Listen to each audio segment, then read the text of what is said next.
afternoon, good evening rather, ladies and gentlemen, and welcome to the Valley. There's no greater sight than being cued in by a jazz hands Stubbly.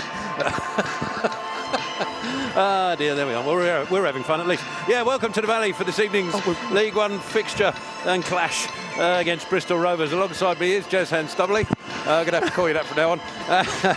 And of course, legend and all-round good egg, Mr. Steve Brown. How are you? I didn't think we were live. I nearly made a massive error. Stubbly tried to stitch me right up there. Did he really? Yeah. Telling me to say something I shouldn't. Yeah. How are you, my friend? Thinking we were just chatting. I'm very well, thank you, good, Terry. Very well. Happy to be here as always. And equally happy to be here, I suspect, are the Charlton squad as they arrive today, because we're in a decent run of form, and nothing better than a last gasp winner to put you in good spirits.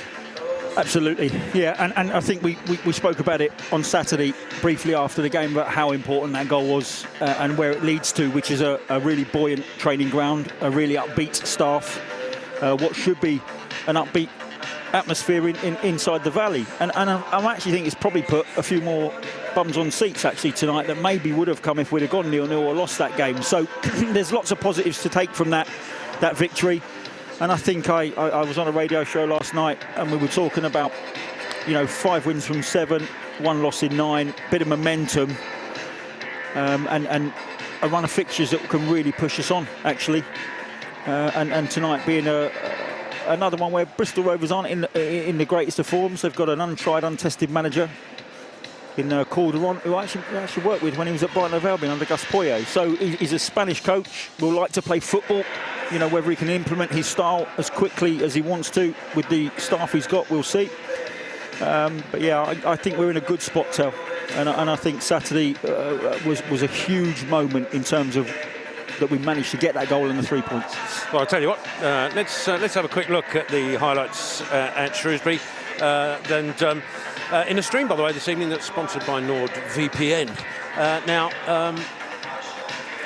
I said it on comms that it didn't look likely. The goal didn't look likely. I mean, I'm sure I didn't look at the possession stats, but I'm sure we were actually significantly ahead of them, and including shots as well, I suspect. But it just never looked like it was coming until Thierry Small popped up right at the end. Yeah, I mean, the pattern of the game was set, and was set quite early. Shrewsbury came to get a 0-0 and maybe a smash and grab with a set piece. But ironically, they had probably their best chance a minute before we scored. And they fluffed their lines, and it would have been a huge moment for them because that's what they came for. They came for not conceding, trying to get something as they frustrated the home side, maybe get the crowd to get a little bit restless and then nick something on a set piece or a mistake. And thankfully that chance was missed, but you Excuse me. You've turned me off there, Tom. Excuse me. You've coughed really loudly into it. Wrong button. Do apologise. Carry on. And you've thrown me there, Tel. I've lost my train of thought. Stubbers has turned the box around, threw me completely. Has he? You're mischievous tonight, Stubbly. Yeah, miss a couple of games and you come in. Yeah. Okay, all right. Yeah, but it was a huge moment. But they came to play a certain way, and by hook or by crook, Tel, we managed to find a way to win that. And important it was, and set up for this evening's game. And of course, after that Shrewsbury game, I mean, you saw the reaction of Thierry Small and his joy. And funnily enough, I mean, we were discussing it pre-game about his shooting boots, and I even spoke to him on the Thursday, which was played on Saturday. About did he have plans to try and get more goals? Is it something he concentrates? Is it something he really strives to do? Because he's, as I said in the interview, he's had a few close ones and a few not so close ones. But the good thing is he's still getting in a position and having a crack. Yeah. I mean, there's no divine right for him to be where he was on Saturday, to be fair. I mean, high up on the edge of the 18-yard box. I know it's desperate stakes him in the last minute, but he was a touch fortuitous as well. But once he got into that position, and I said Saturday, I am the one that sort of says if he could just find a way to compose himself and that final ball, that final delivery, the final shot. He has moments where the strike comes, it's brilliant, but there's 3 that then go high and wide. When he learns to just compose himself and get that delivery right, he will produce more assists and he will score more goals. But really pleased for him as an individual that he managed to find a way to find the back of the net, because I get the sense, and I don't know the lad, and I've not been around the training ground watching him train, but just from the way he conducts himself, he's very, very disappointed when we lose. Yeah. He's very, very disappointed when he gets substituted. And he's had a couple of blows this year, 26 minutes and a half time. He's been dragged off twice. He's not held a grudge, and some people do. Bounce back into the team, and he's back on it immediately. He's got an abundance of power and pace, and he's just got to harness that end product. If we can find a way to get him to deliver more often than not, you've probably got a sale on your hands, if I'm honest. But let's get him there first. Absolutely. I said it on the interview, and we've said it a number of times. You forget he's only 20. With the experience he seems to have had in football, you do forget he's only 20 and still learning the game. I think everybody was made up with Thierry Small. And you can see that from the reaction of the players afterwards. And I mean, you've experienced that euphoria of a not last-minute winner necessarily, but certainly last-minute equaliser and all that sort of stuff. And there's no bet. I mean, of all the feelings in the game, it's one that's at the top of the list, isn't it? Yeah, and I have experienced it on many occasions, if I'm honest with you, Terry. I've also experienced the other side of it with the last-minute losses, and they're huge swingers. That's why I said it was such an important goal on Saturday, because I know what it's like walking into the training ground when you've been done last minute. I know what it's like walking in when you've got 3 points, close the gap to the playoffs, and won last minute. And you can't understand the difference sitting in stands every week. And I don't mean that in a disrespectful way. You can't grasp it as a fan. Walking on a Monday or a Sunday, looking at the faces, all experiencing that joy again on the Sunday, going out to training, there's a skip in your step, and there's a buoyancy around the training ground.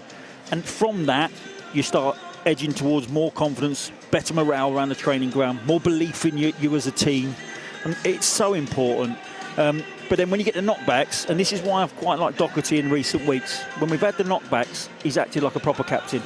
He's fronted it out, he's been out there, he's walked around the pitch, he's taken some stick, and he's made sure that every teammate's got patted on the back. And again, you talk about being in a dressing room with someone you can look across. I'm having you, mate. And he's going to be the start of that effect. And then when you've got someone like him and you get the results with it, people will align themselves behind that. Him and Jones. That's the start of it for me in terms of leadership. And then you'll see more and more people grow behind that as we go. But results are the key to that as well. Well, after the game, there was only really one man we could talk to, and so let's just have a quick look at what Thierry Small had to say. Thierry, only one place to start. Talk us through your last-minute winner. Unbelievable scenes at the end. Just grateful. Grateful to God.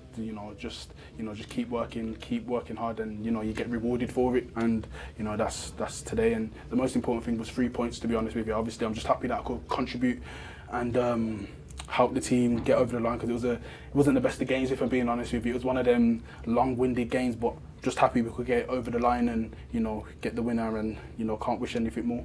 And what went through your head as the ball dropped to you on your right foot? I just thought just get good contact on it, and it's got a chance, and just fight, and I'm just grateful that it found the back of the net. Talk us through the celebrations in front of the covered end. Oh, it's unbelievable, just scenes, wasn't it?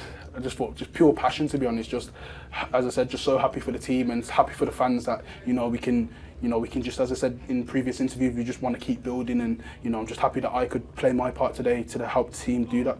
And as you said, we had to be very patient, but kept at it right until the end and got a reward. 100%. We're a good team, and we just got to be patient sometimes. You're gonna in this league, you got different styles of play that you're gonna come up against, and today we had to dig deep, and I'm just happy that I could contribute, as I said, and help the teams win. 11 league clean sheets now for the season. How much are you enjoying being part of that defensive unit?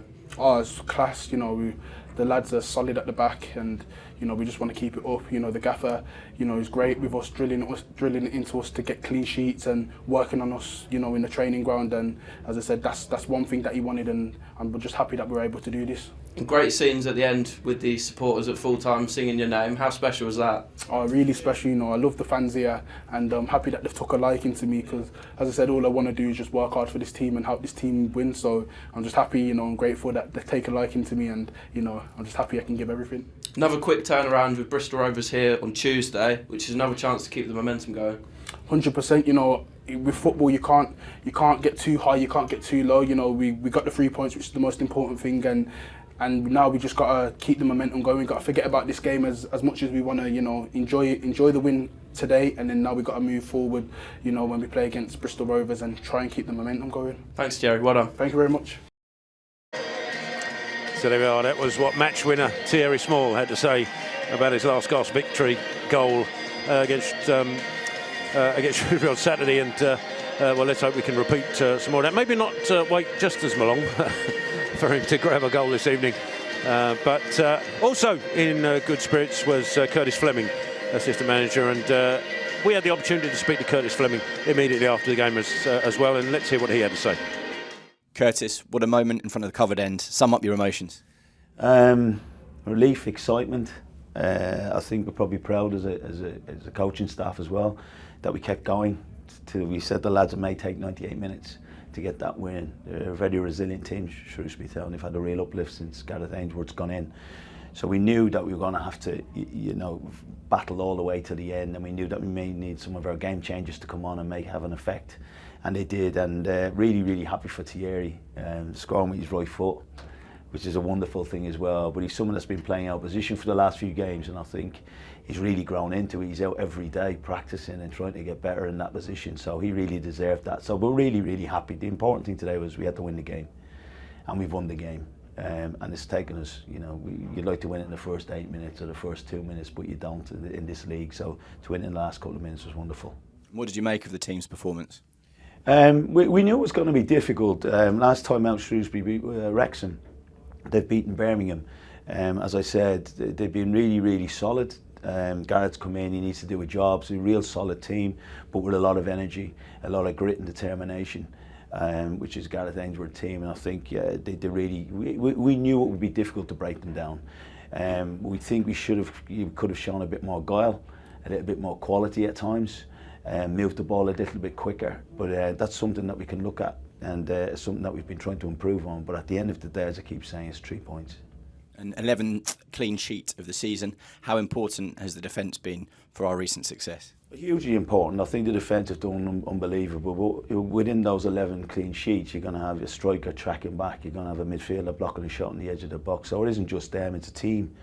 There wasn't enough clean sheets last season. And when we keep a clean sheet, we've got the ability. We've got the lads on the pitch, we've got the lads off the pitch that come on as substitutes that will get us a goal. So we know if we can keep a clean sheet, we've got a brilliant chance to go and win the game. And I think that showed again today. A return for Kane Ramsey. How good was it to see him back out there? It's brilliant. He's been itching. He's been itching and pushing. He'd probably tell you that he's 2 weeks too late. He should have been back 2 weeks, but we want to be careful with him.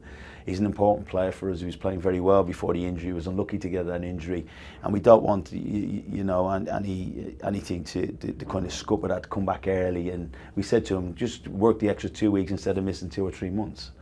So we've had to keep him on the leash, and it was unbelievable to get him out there. And he's a good player. So it's a great addition to us, and probably, as people say, when people come back from injury, it's like a new signing, and he gives us different options. Closing in on the playoff places, how much does that take your attention and focus? Well, every game in this league, I looked at the championship game last night, and everyone's saying Sheffield United are going to win and Hull beat them 3-0 at their place. So I think every game for us is a test. The next game for us against Bristol Rovers is a huge game, but every game is. So we've got that over as fans and as players. You go and celebrate tonight. We're straight onto our debrief, and we're looking at Bristol Rovers for Tuesday. So it's wonderful, and we've just got to keep thinking about ourselves.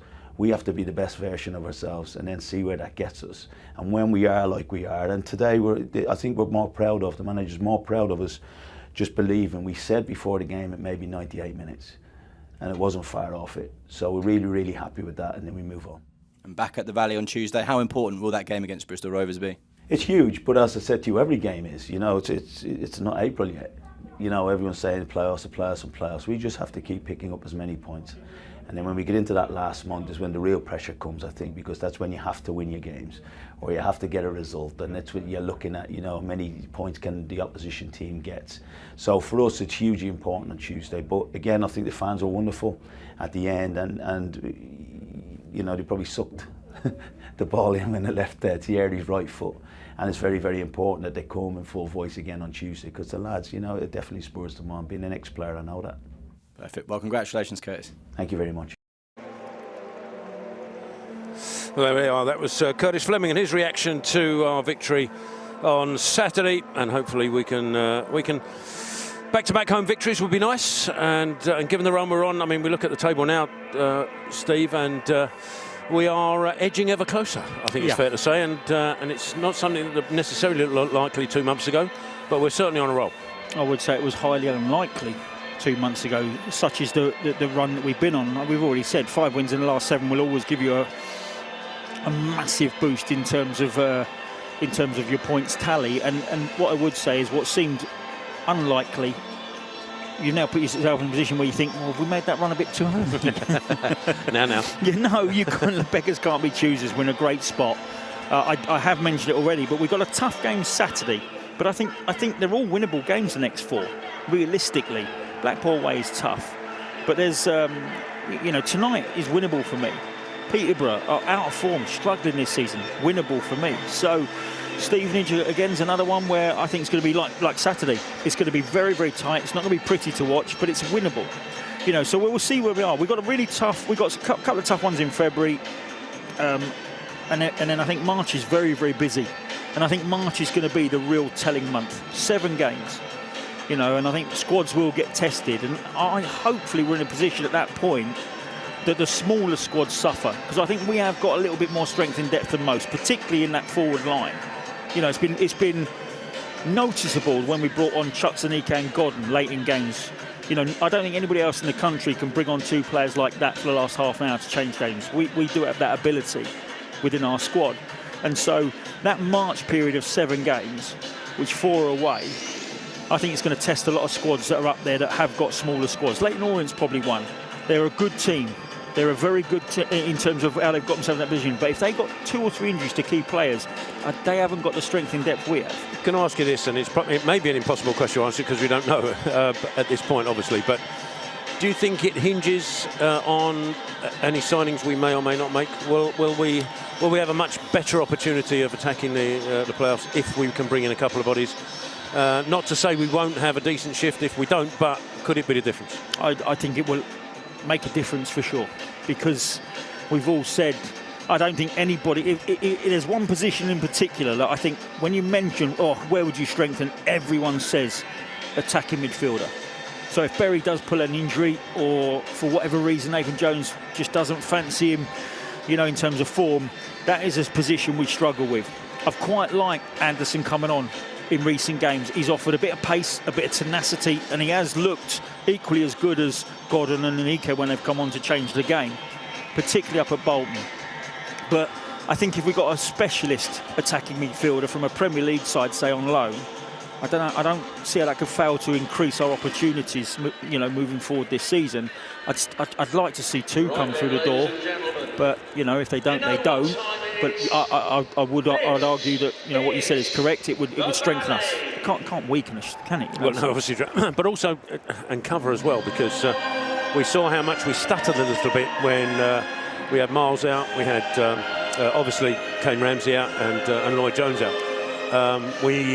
We didn't seem to be as strong. We seemed a little bit more fragile as a unit with those 3 aren't there. So that must be in the back of Nathan Jones's mind as well. Yeah, of course. There was sort of rumours a wing back was sort of being targeted, and there was another rumour that maybe a centre half be targeted. So we don't really know what they're actually looking for. That's one of the downsides of sitting up here. We don't actually necessarily know what's going on at the training ground and what they're looking for. But if you ask a fan, if you ask us, we would identify an attacking midfielder as an absolute must.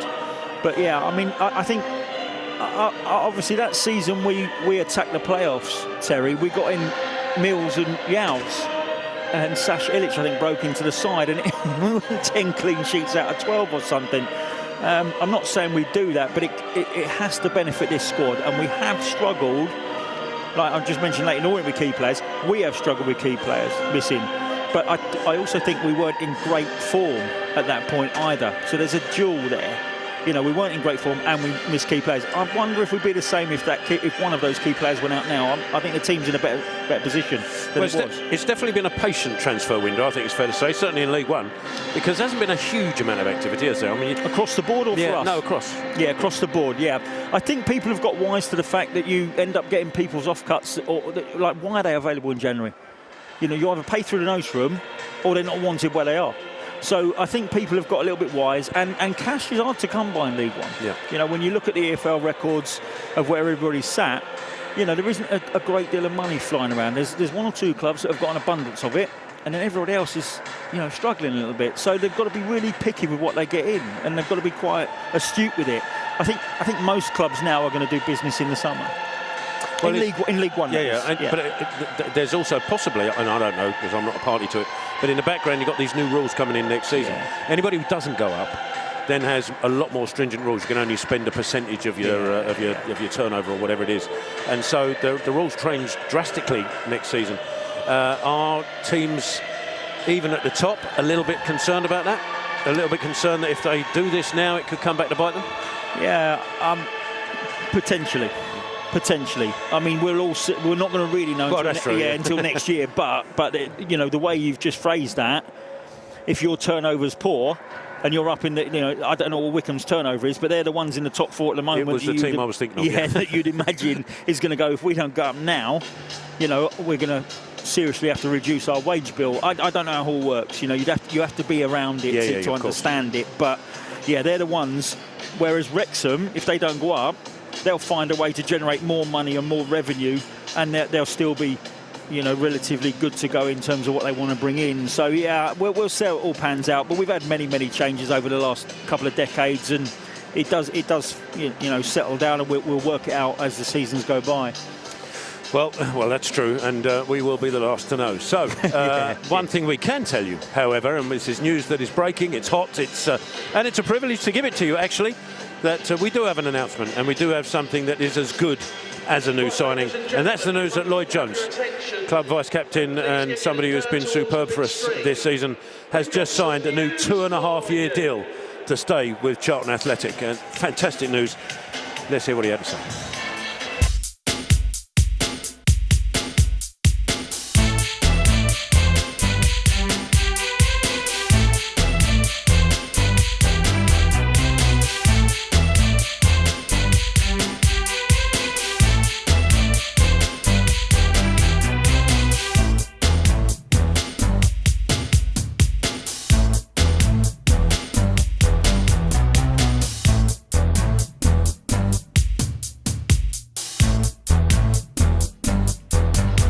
So there we are. That was, my apologies, that wasn't Lloyd Jones talking. That was just him being as superb as we expected him to be. I mean, it's why it's such good news that he signed a new 2.5-year deal.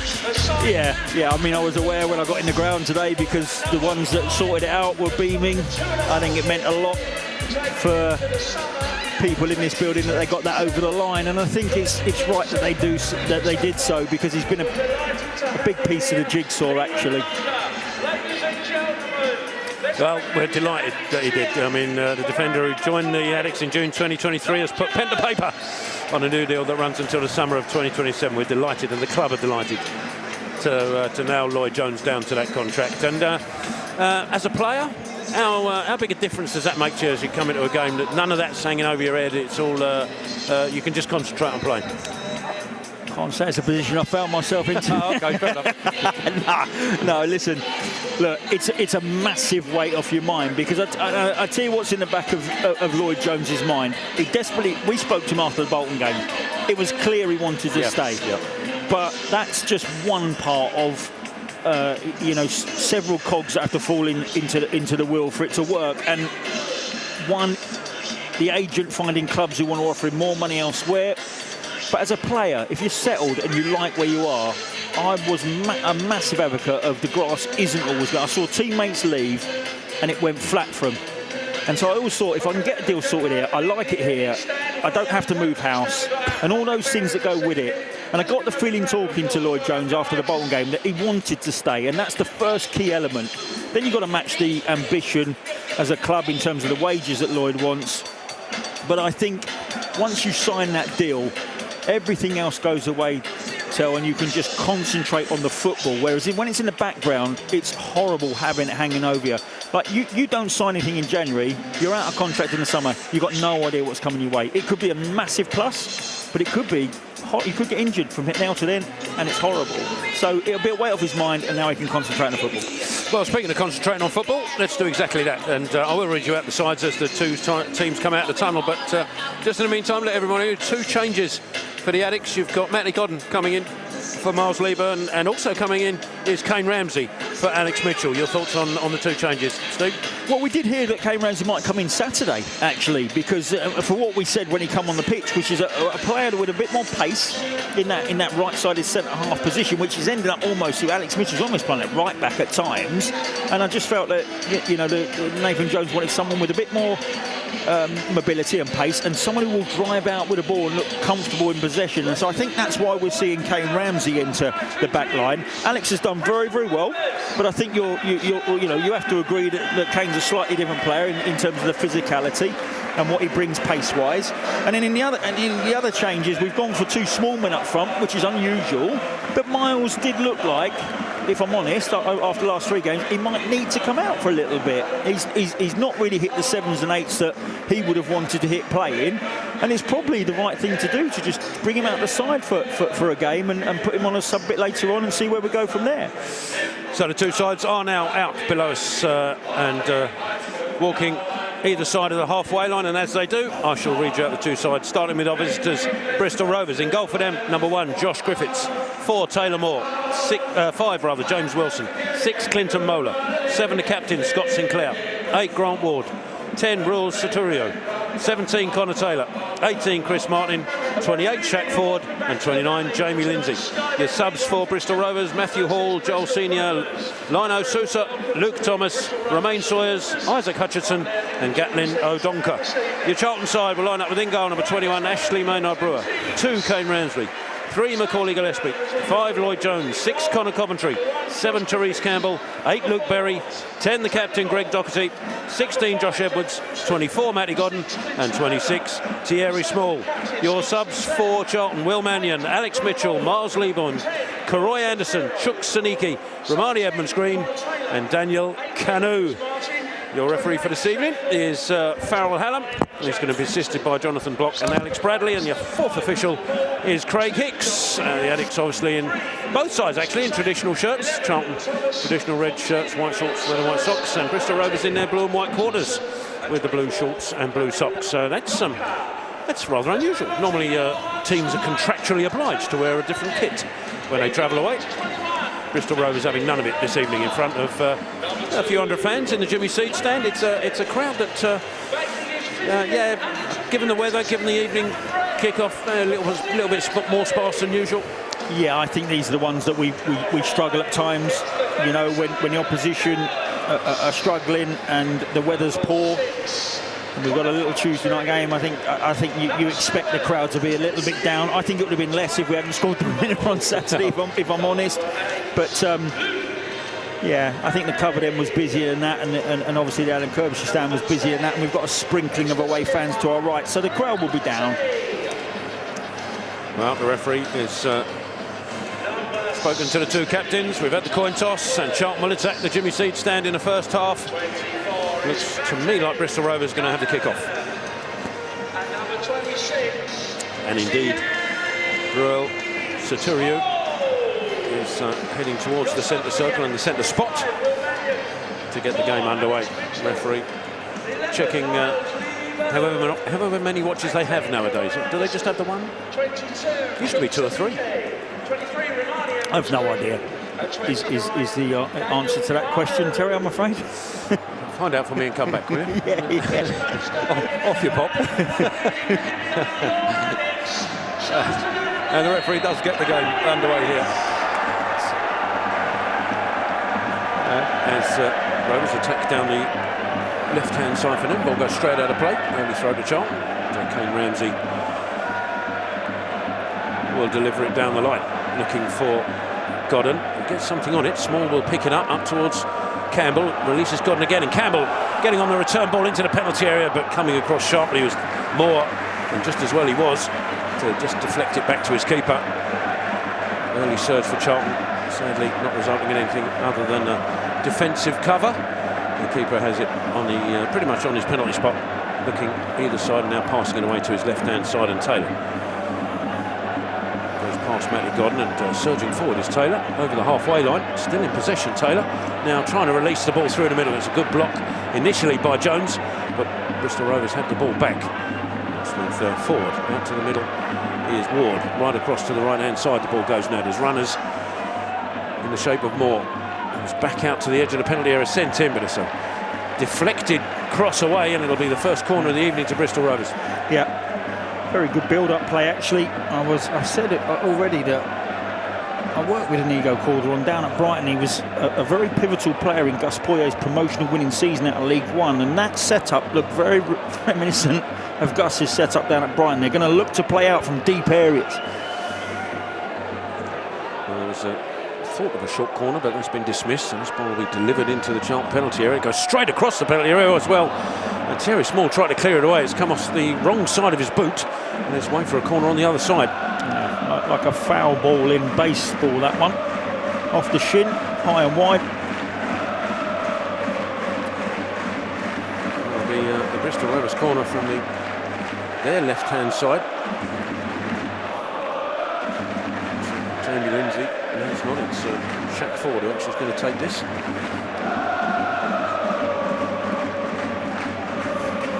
Into the penalty area. Low one, cleared away. At the expense of another corner. This one was Connor Coventry's clearance. And now they do go short, Bristol Rovers to the next one. Scott Sinclair out to the right-hand corner of the penalty area, and Ward swings it into the box.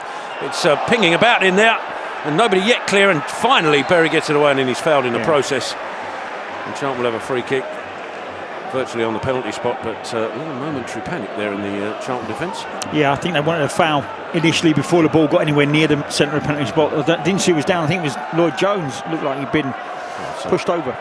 Charlton knock it long for the run of Edwards, who got on the end of the ball as well, but he couldn't find Godden with the head up. And Bristol Rovers have it back, but it was a great run from Edwards in the first place.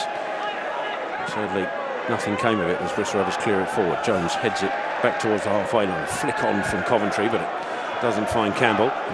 Bristol Rovers clear it upfield, but now Gillespie trying to move it out of the defensive position with the ball. He finds Doherty, rides one challenge on the left-hand side, tries to get it down the line, but he's blocked. And Scott Sinclair will bring it forward now. And good work from Coventry to win the ball back again for Charlton. To Gillespie, inside to Doherty. Now releases Campbell on the left-hand side, and he's got space. Therese Campbell tries to go past his man, who blocks his path, and the ball runs away for a corner. I think Campbell might have thought he might get a free kick out of that. I think it was Wilson coming across on the cover, puts it away for a Charlton corner. Yeah, I think they are going to be expansive, Bristol Rovers. They are going to push full-backs on. They are going to have centre-halves drive out with the ball, and if we can win it at the right time, you are going to have these opportunities to counter-attack. You could see what Tyrese Campbell was trying to do on the 1v1. He just didn't push the ball past his opponent early enough, and that allowed the challenge to come in. But we are going to have opportunities here on transition to counter-attack on Bristol Rovers. Edwards with the corner in front of the scoreboard. Swings it high into the 6-yard box. Keeper comes and claims it's a good claim. The arrival of Gillespie a little late. Godden was trying to get there and didn't, so keeper claims it. Yeah. Well, I shall say it for the 400th time. I'm just looking at the replay. Yeah, well, no, we have got a blocker in there. He didn't do his job well enough. We do actually have a blocker in there to stop the goalkeeper doing that. He just didn't do his job well enough. Rovers knocked the ball forward, but it's comfortable for Gillespie. Guides it back to Maynard Brewer. Back to Gillespie now, halfway inside the Charlton half, just left of centre. Kane Ramsey calling for it, goes backwards to Jones though. Gillespie will take it again. He's going to be under pressure here from Sinclair. He's back to Maynard Brewer, and equally he's going to be under pressure by Ford, but he gets the ball away up towards Godden. A little bit isolated there, Godden, but he gets a header on the ball and finds Campbell. Good work from Matty Godden. Campbell trying to outmuscle his marker, and does so. Gets the ball back inside to Jones. He's got Ramsey away on the right hand side. He's trying to find him. Small, is there ahead of him. Neither could get there. Header infield. Matty Godden can't go for it. He's coming back from an offside position. Bristol Rovers clear it forward to nowhere in particular. And John had Ramsey and Small both available there. I thought Ramsey was the better option, but we tried to find Small and it's fairly easily cut out. Yeah, I think what you look, if you're looking at Matty Godden, he's just taken up a position outside the left-sided centre-half and inside the left-back, trying to draw the left-back in a little bit to leave Small free. So maybe that's why they were looking for Small, trying to get him away down this right-hand side early in the game, see if he could test the left-back molar.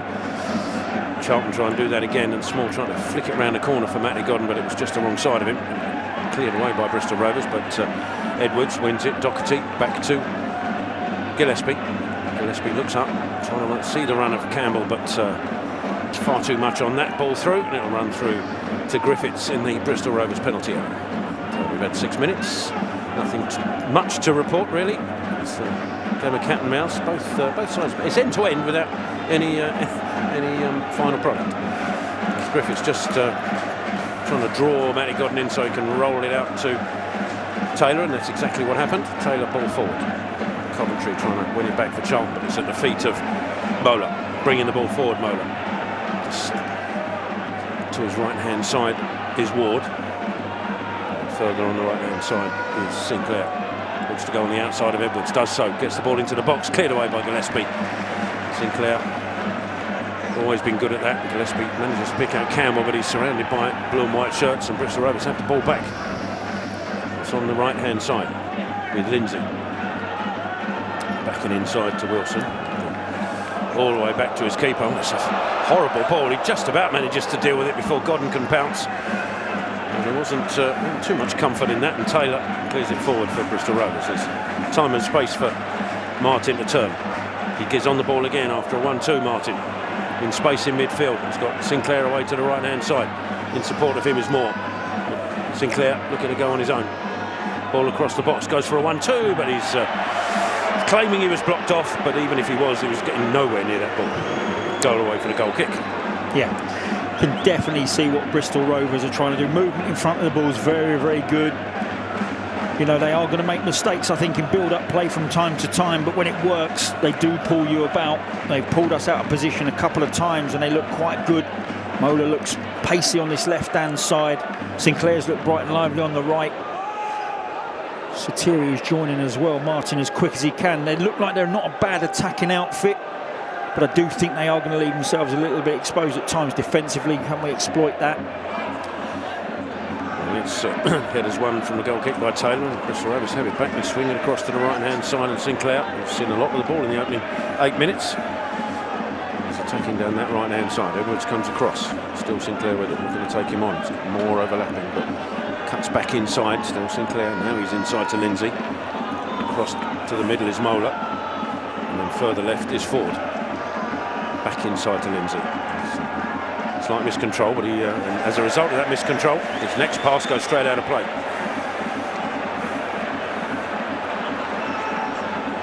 Nathan Jones clearly didn't want Luke Perry to have the ball for the throw. Wanted him to run on, and wanted Kane Ramsey over there a little bit quicker, I think. It'll be a Charlton throw just inside the Charlton half on the right hand side. Down the line it goes. Looking for Godden, he doesn't find him, headed away. Jones gets to the next one into Ramsey. Just miscontrolled his kick, but Coventry bails him out with a pass across to Gillespie. Edwards further left. Up against Moore. Looks to go past him, but Moore gets a foot in, and he's... oh, it's another good foot in from Edwards, but he can't find Doherty with it. Bristol Rovers fired a goalkeeper, managed to get the ball away, but it's well pounced on by Thierry Small to win the ball back for Charlton. He's superb work to get past Mola. Now he tries to go past him again as... Ford also doubles up on Charlton's number 26, and they win the ball back. Just momentarily it looked like we might have been able to have opened Bristol Rovers up there, but not to be on this occasion as they guide it back to their keeper, who just swings it away long. And again, nobody in particular out there. Gillespie was hoping that ball would go out, and it didn't.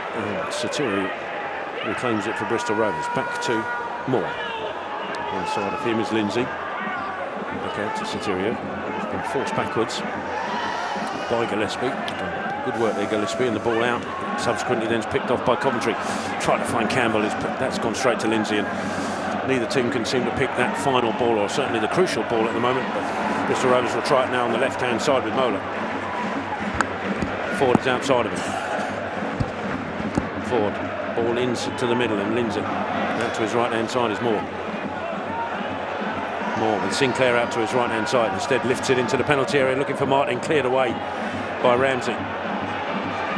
Only as far as Mola. And Ramsey again, that's a crunching tackle, this time from Kane Ramsey, and Mola was a little late on it, and the referee's booked him as a result. It was a crunching tackle, and it looked a little bit naughty. I'm glad Kane Ramsey jumped up straight away after that. I'm going to ask you this question. Do you remember when Richard Lucas came back from what everybody thought was crippling injury? This is at Spurs. And he had to, there was that one tackle, and everybody winced. Les Ferdinand was on the bench that night, and Curbs had called me up just before the day before, and said, I'm going to put Rufus in, I think he's ready. And I played with him in the reserves the week before, and I went, oh, he's ready. And Jackal come in and Curbs looked at me, and I went, told you he was ready. I remember being there, and I just, my hands were in my head. Les was one of the strongest players you could play against, and he lost every breath of air in his body from that challenge. Well, it was an incredible challenge from Rufus. Well, that was a challenge from Kane Ramsey, and a reminiscence of that, because he no quarter given or asked. He just went straight in and got caught by Mola, and he's walked away from that unscathed as Maynard Brewer gets a free kick away, but it's headed away by Taylor. Coventry gets to the dropping ball, and Edwards can't get to the oh no, and he's done well to win it. Ball back for Charlton. Berry now out to the right hand side of Small, just behind him, but Thierry Small can have a go now in the penalty area. Cuts back on his left foot, gets a shot away. We thought it might be 2-2, just wide of the post, and a goal kick. Yeah, I'm encouraged that they've not showed him down the line and they've left the inside channel open up, because that's lovely from our perspective to look at that. They doubled up on him and still allowed Small to go inside. He got that yard of space, and again gets the shot away, and it wasn't a clean connection. He just dragged it across his body and past the left hand post. I think he wanted to go outside, but the ball to him was just behind him, and it sort of stopped his momentum a bit. As goal kick comes away, Jones gets something on it. It's Small again on this right hand side, looks to again go past Mola, and he does. Super power from Thierry Small, still down that right hand side. Ball into the box is a good one. Campbell can't get there, might get to Doherty. Now Campbell takes over. Campbell gets a shot away, touched in by Matty Godden. Edge of the 6-yard box, Godden applies the finish. It was Thierry Small creating it on the right hand side. This time he did go past Mola. Ball back across, looked like it was running for Campbell, couldn't quite get it out from under his feet. Doherty was there too, and when Campbell teed up the cross come shot, Matty Godden was on hand to finish. It's number 24. That is why Matty Godden will score goals every season, just purely on the basis of this. He is so intelligent about reading play. That ball comes in, it's a right-footed cross, it's bobbling around, miscontrol from Tyrese Campbell. I actually thought we'd lost an opportunity there when he took it back off Doherty. I wanted Doherty to take the shot, but Tyrese nicks it off Doherty and then crabs his shot horrible across the goal mouth. But where's Matty Godden? Middle of the 6, where most good strikers hover about, and it's that little sharp movement to lose a defender, offers in the tap in, and Charlton lead. Ugly goal, but we're not bothered. Excuse me, 13.5 minutes in, Charlton have the lead. Matty Godden.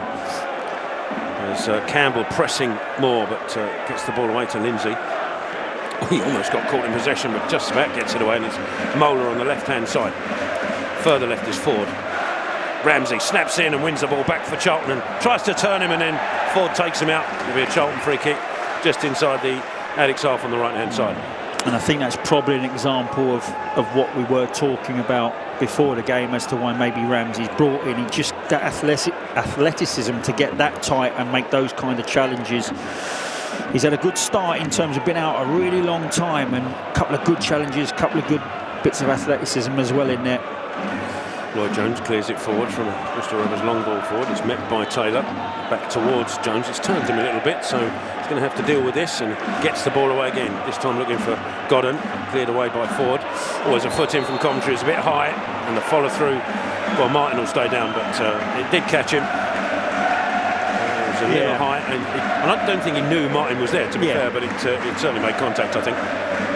Yeah, we'll look through some rose-tinted glasses. I don't think he knew he was there either. He was just trying to stab the ball, and before he knew it, Martin was on top of him. So, and he pulled away from it. Having watched the replay, he actually pulls out of it as well. So the referee's done well there to not give him a book in, because the way Martin went down, it did look like there was a horrible bit of contact, and that actually wasn't the case. Referee's done well there. No question of the free kick. No, nothing more than that. It's halfway inside the Charlton half, towards the left-hand side. Ford going to swing this in towards the Charlton penalty area, and it goes deep one, and it goes over everybody. Absolutely sails over red and blue shirts alike, and it's away for a Charlton throw on the left-hand side. Yeah. It's a let-off, isn't it? It's lovely when you get teams push everybody up, and the free kick taker just swings it with power and pace behind everybody, and out it goes. It's always, I always think set pieces offer opportunities for teams, and I think it's an area that could improve across the whole of League One, if I'm honest with you, in terms of delivery. Edwards with the throw down the line, looking for Godden, beaten to it by Moore. Sails over Edwards and Sinclair. Edwards is going to try and usher this out. He's done well actually. With Sinclair buzzing round him, and it will be a goal kick to Charlton. Yeah, he had a flat foot race early on, Sinclair, with Edwards, and he'd done him on the outside. It surprised me no ends up. But since that moment, that was in the first couple of minutes. We're now 16 minutes in, and I think Edwards has given him a couple of yards. Well, he's got to. Well, no, Sinclair did really well in the box and did show him a clean pair of heels, but Edwards has got to grips with that 1v1 now. Excuse me, as Jones gets the ball forward over Matty Godden. Campbell trying to get there. Excuse me. Sinclair picks it up though for Bristol Rovers. The ball through the middle is a good one. It's looking for the runner Soteria, but it just had too much on it. Maynard Brewer can pounce out of his box. Yeah. Sorry about the cough in his blood. It seems to be affecting us all, but it's all right. Yeah, I've got a little wheezy one as well. We've had the vaccine, everything's fine. Oh, don't get me started. You'll get me in trouble, wouldn't you? Spoke to David Icke after that one. Maynard Brewer. Stop it. Sends the ball away. Out of order, tell. I know, couldn't resist. Back to Doherty. On the left-hand side is Gillespie on. It's a difficult ball to Campbell. It's touched away from his foot by Wilson, who was claiming that it came off Campbell last. Nothing doing according to the assistant over there, and it's a Charlton throw, 10 yards inside the Addicks half. On the left, Edwards with it. I mean, I know it's easy to say, but if I like Small's on this right-hand side. He's 60, 70 yards from play, but he's creeping inside. I don't want him to stay wide. Can we get the ball down and switch play to him? Because he's absolutely got the beating of Mola 1v1. We've seen it 3 or 4 times already. Trump trying to release Campbell on the left-hand side, but a foot in from Wilson sends the ball back out of play. It will be another throw to Charlton. We've retreated another 10 yards into our half. Edwards still the taker. I mean, he's so far. I mean, he's beyond the centre circle. It's the a left difficult back thing to do, though, isn't it? No, it really is, Tel. But it's. But I don't want. You don't necessarily want Small going in here. Stay here and be patient and see if we can find a way to get across. I've never seen a left back go that far across the pitch from a throw-in on the other side. I'm telling you to watch videos of Paddy Powell. That'll do it. Again, the throwing goes forward. Again, it's cleared away by Bristol Rovers. This time Jones meets it. Can't find Berry, but Godden looking to pick it up and does. Header into Doherty's path. Doherty rides one challenge, but the next one coming in from Ward wins it back for Bristol Rovers, and he's on the right-hand side. Skips past Edwards. Inside to Sinclair. Coventry closes him out, but Bristol Rovers still have the ball, and it's inside to Taylor, coming forward with the ball as he's done a few times. Out to Ford on the left-hand side.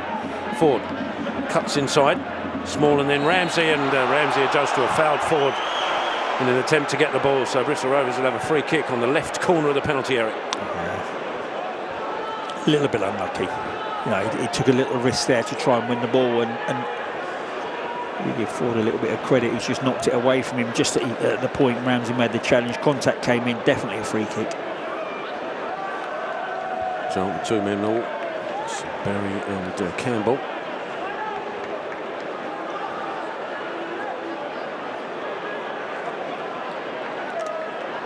Over the ball, Sinclair and Ford. I expect Sinclair might have a crack from here. Martin standing in front of Maynard Brewer's vision on the edge of the 6-yard box, which I'm sure is a plan. I don't like that. I think Coventry should be much further over in his position. He should be in front of that Bristol Rovers player. Sinclair knocks it into the box. It takes a touch. Small was there. It's out to Coventry. His ball forwards goes straight to Mola. Out to Ford, but it's sent him backwards actually, and he's forced to go back to his keeper. And knocks it forward under pressure from Godden. Jones underneath this. Gets his head. He goes up in the air a little. Doherty with the next header, looking for Campbell. Runs to Godden, inside to Coventry. Been penned in there, and the referee now decides to give a free kick against Lindsay on Campbell. Just waiting to see the outcome. I quite like that, because there was half a chance of Coventry feeding Small on this right-hand side, which would have been advantageous to Charlton, but he turned away from it, Coventry, and then the ref thought he was under pressure and blew up. So it's just in the centre circle inside the Charlton half. Coventry over the ball, Coventry looking for options. Also, he's thinking of leaving this to Kane Ramsey, and he does actually. So, Ramsey swings it with his right foot towards Edwards. Edwards will get a head to it as well into Godden. Godden trying to find Campbell, does so, left corner of the penalty area, into the edge of the 6-yard box. Was he taken out? Not according to the referee. It will be a corner to Charlton though. Yeah. Lovely touch around the corner from Matty Godden to feed Tyrese Campbell. And again, he should not be thinking about anything else when the ball drops to him in a penalty area than taking on his opponent and trying to draw contact, which he did. But they doubled up on him quite well there, Bristol Rovers. There was no penalty, no question of that. But that's what I like to see from Tyrese Campbell. Positivity when you've got the ball at your feet in the box. Drive at those players, try and win us a penalty or get your shot away. Referee wants a word in the box, 2 in a throw-in. Oh, you might have a different opinion on that. Potential. Somebody's just pulling faces, so I'm never quite sure. Underneath the scoreboard, cross, low one comes in and look for a flick from Godden. It didn't quite come off, and Bristol Rovers will look to counter here. That's great work from Doherty. Super work.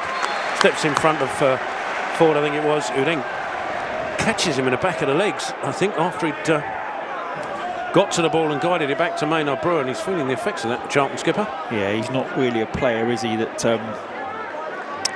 that goes down and feigns injury. So I think are you suggesting there's a penalty on?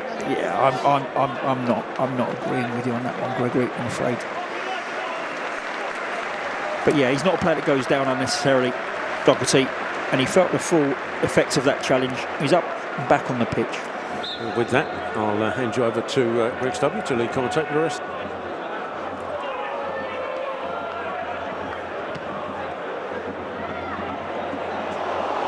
Yeah, thank you, Tels. Just as I join us here on Charlton TV, ball into the box, almost finds its way to Luke Berry. Charlton 1-0 up here after 22.5 minutes. Matty Godden with the only goal of the game so far. As Bristol Rovers the ball in the arms of Griffiths, and the long ball forward, which Lloyd Jones, who, if he just missed before the match, has signed a new 2.5-year deal with the Addicts. That's Macaulay Gillespie, who goes long. Godden potentially the target. The header down from Wilson goes in the centre circle, and Coventry immediately out to the right hand side is Thierry Small. And up this time by Mola, who has been booked. And that's a battle that he won't want to face too often as the game continues, as Gillespie with the ball forward looking for Godden. Taylor with an awkward touch and clears it away. Back off the Charlton striker, should be a Bristol Rovers throw. And while I was off air, Brownie, I was just pointing out I actually thought there wasn't any contact with Tyrese Campbell. When I saw the third replay, there was a little bit of contact. Yeah. It's more in the potential category. Yeah. I just think the referee's got to be absolutely 100% certain it wasn't clear-cut enough, I think, for him to point to the spot. I think you'd be disappointed if you're a Bristol Rovers player and that leads to a penalty. Griffiths with the ball forward, looking for Martin, headed away. Ball forward comes to Coventry with the touch, and Taylor clears it up in the air. Ramsey jumps, good header down. Berry, now Godden, who's been involved a lot for Charlton and shown some good touches tonight as well as his goals. Ball down line from Edwards is cut out by Wilson, but Charlton will have the throw. Yeah. He's very, very good at executing little balls. He knows exactly where his out balls are. So earlier a ball comes up to him, he knows he's under pressure. First time around the corner to Tyrese Campbell. This one, he's got the foresight to chest it. He knows exactly where his out ball is, high on that left-hand side, and it's a volley. It's not the greatest pass, but he knows that's the spare player. It's so significant to me when you see players who know where their out balls are. They've had a look, they've scanned. You can massively tell the difference between a player that knows exactly where everyone is and one that doesn't. Ball down the line, Gillespie collects, looks forward towards Campbell. Out of the way of his teammate Doherty as Gillespie fizzes a ball low into the penalty area, which is cleared away. Comes to Sinclair, who concedes possession straight to Matty Godden, who goes to goal and it had to be tipped over the bar by Griffiths. He certainly caught it well, Godden, aiming for his second of the night. Yeah, as soon as he took that first touch, and it was away from goal, but it was a dead weight, you knew he was going to try his luck. And he's just tested Griffiths in the Bristol Rovers goal. He tipped it over. I mean, it had enough pace and power that it needed his attention. Edwards comes across to take the corner. Charlton been a bit wasteful so far from set pieces in the last couple of games. Well, it's two hands in the air, so we'll know after this exactly what two hands in the air means. There is a crowd of Charlton bodies towards the far post, which may signal a run towards the near. We'll wait and see as Edwards prepares to take. He swings it towards that near post in a crowded 6-yard box, and it's headed on by a Bristol Rovers player. I think it was Martin. Charlton have the corner this time on the opposite side. That's a good delivery. that will give you a chance. If you can just get someone across the defender there who made the header, just get any flick on that, you're going to head it towards that far post. But it's pace, it's dipping. You just didn't match it with a run in front of their defender. Berry's gone across on the left-hand side to take. He swings it in towards the near post as well. Martin flicks it on again. Jones at the far post, back into the penalty area and cleared away by Sotirio. Awkward for Small, who gets enough contact on it, and Doherty heads it back to Thierry Small. It's just been bundled over by Sotirio. It was a bit awkward for Small, so Charlton will take the free kick. He did well, actually. It's under pressure. There's nothing worse than a ball just dead weight above your head. You know you're going to take a smash. Initial clearance wasn't particularly good, but I thought he dealt with the bouncing ball quite well and took the contact and won the free kick when he was under enormous pressure. And the Addicks have possession with Lloyd Jones. Looks for the switch towards Thierry Small. It's a lovely looking pass that Small will give chase. Awkward for Nola, who can only head it down, and Small retains the ball back to Coventry. Exchange passes, Small onside, left-footed cross towards Berry, flicks it on, and it's a great effort from Luke Berry. I wouldn't even say it's really half a chance. He made it out of nothing, really. It's a ball in towards the near post, which he flicked on over the bar, not too far away. Yeah, I like to see that. Just nip it across his man last minute. It's another good delivery in. Small on that left-hand side, cutting back on his right-hand side, cutting back on his left foot, and it's Berry. Just it doesn't even get ahead of his man really, but he gets his leg in front and gets on that first contact and directs it towards goal, but just up and over the bar. But nice to see him, getting on to the end of crosses. I think it's a pivotal part of what he can offer. Just needs to get on the end of them a little bit more than he does. Griffiths with the goal kick forward and headed by Lloyd Jones, and then there's the Tyrese Campbell pace that we've seen in recent weeks, putting Wilson Taylor Moore, the right back, under pressure, and he has to concede for the throw. Charlton take as Edwards back to Jones. To the right hand side is Ramsey. Looks for a ball across towards Tyrese Campbell. It's a wonderful pass, and Campbell takes in his stride and beyond Moore, who trips the Charlton man. And the Addicks will have a free kick just outside the penalty area on the left-hand side. I'm not sure how much contact there was on that challenge, actually. I'd like to see a replay. Actually similar to the penalty shout. Is it? Yeah, Didn't look similar. like there was too much, and Moore's quite rightly saying to the ref, look, I know it looked like a foul. We're going to see a replay now, but again, no, that's a foul. Look, getting 1v1 opportunity for Tyrese Campbell is pivotal for me. If he's going to play with his back to goal, he's up front, he's coming back towards goal, and he's receiving on the halfway line. We're not going to get the best out of him. When you can get the ball to him in those areas, he is a live wire, and he's particularly good at just drawing challenges in like that and whipping the ball round at the last minute to beat his man. He's very good in those situations. Berry's over this free kick for John. Two-man Bristol Rovers wall, and Berry swings it in with pace and is parried away by Griffiths. Comes out to Ramsey, back to Coventry. Lofted ball towards the far post. Jones jumps. It's a good header. Godden tries to flick it on. The keeper parries it away, and Godden, who looked towards the assistant referee thinking he might have been offside, was actually on. And in the end, it's Griffiths who's made a last-ditch save to keep Bristol Rovers in this match. Yeah, turning the screw with a dominant side for sure. We'd love a second before half-time to give us that cushion. And I think, Matty Godden, I wish he'd just got a fraction more on this knockdown from Lloyd Jones. Give the keeper a bit of credit for the save. It was at the second attempt, Griffiths, who did superbly well to keep it out. Charlton corner, Berry with pace towards the far post, puts too much on it over the top of Godden, and then it goes for the goal kick. But yeah, Godden again anticipating where that ball was going. He was onside, he slaps his thigh in anger just now, but in reality he did well to get in the end of it in the first place, and credit to the goalkeeper for keeping it 1-0 Charlton. Yeah. But when I sit here some weeks and I talk about anticipation inside the box, you can see the difference visually if you're watching this game somewhere of what it looks like to be on the move and anticipating. And he's done it again. He reads the knockdown from Jones. He's in the right place at the right time.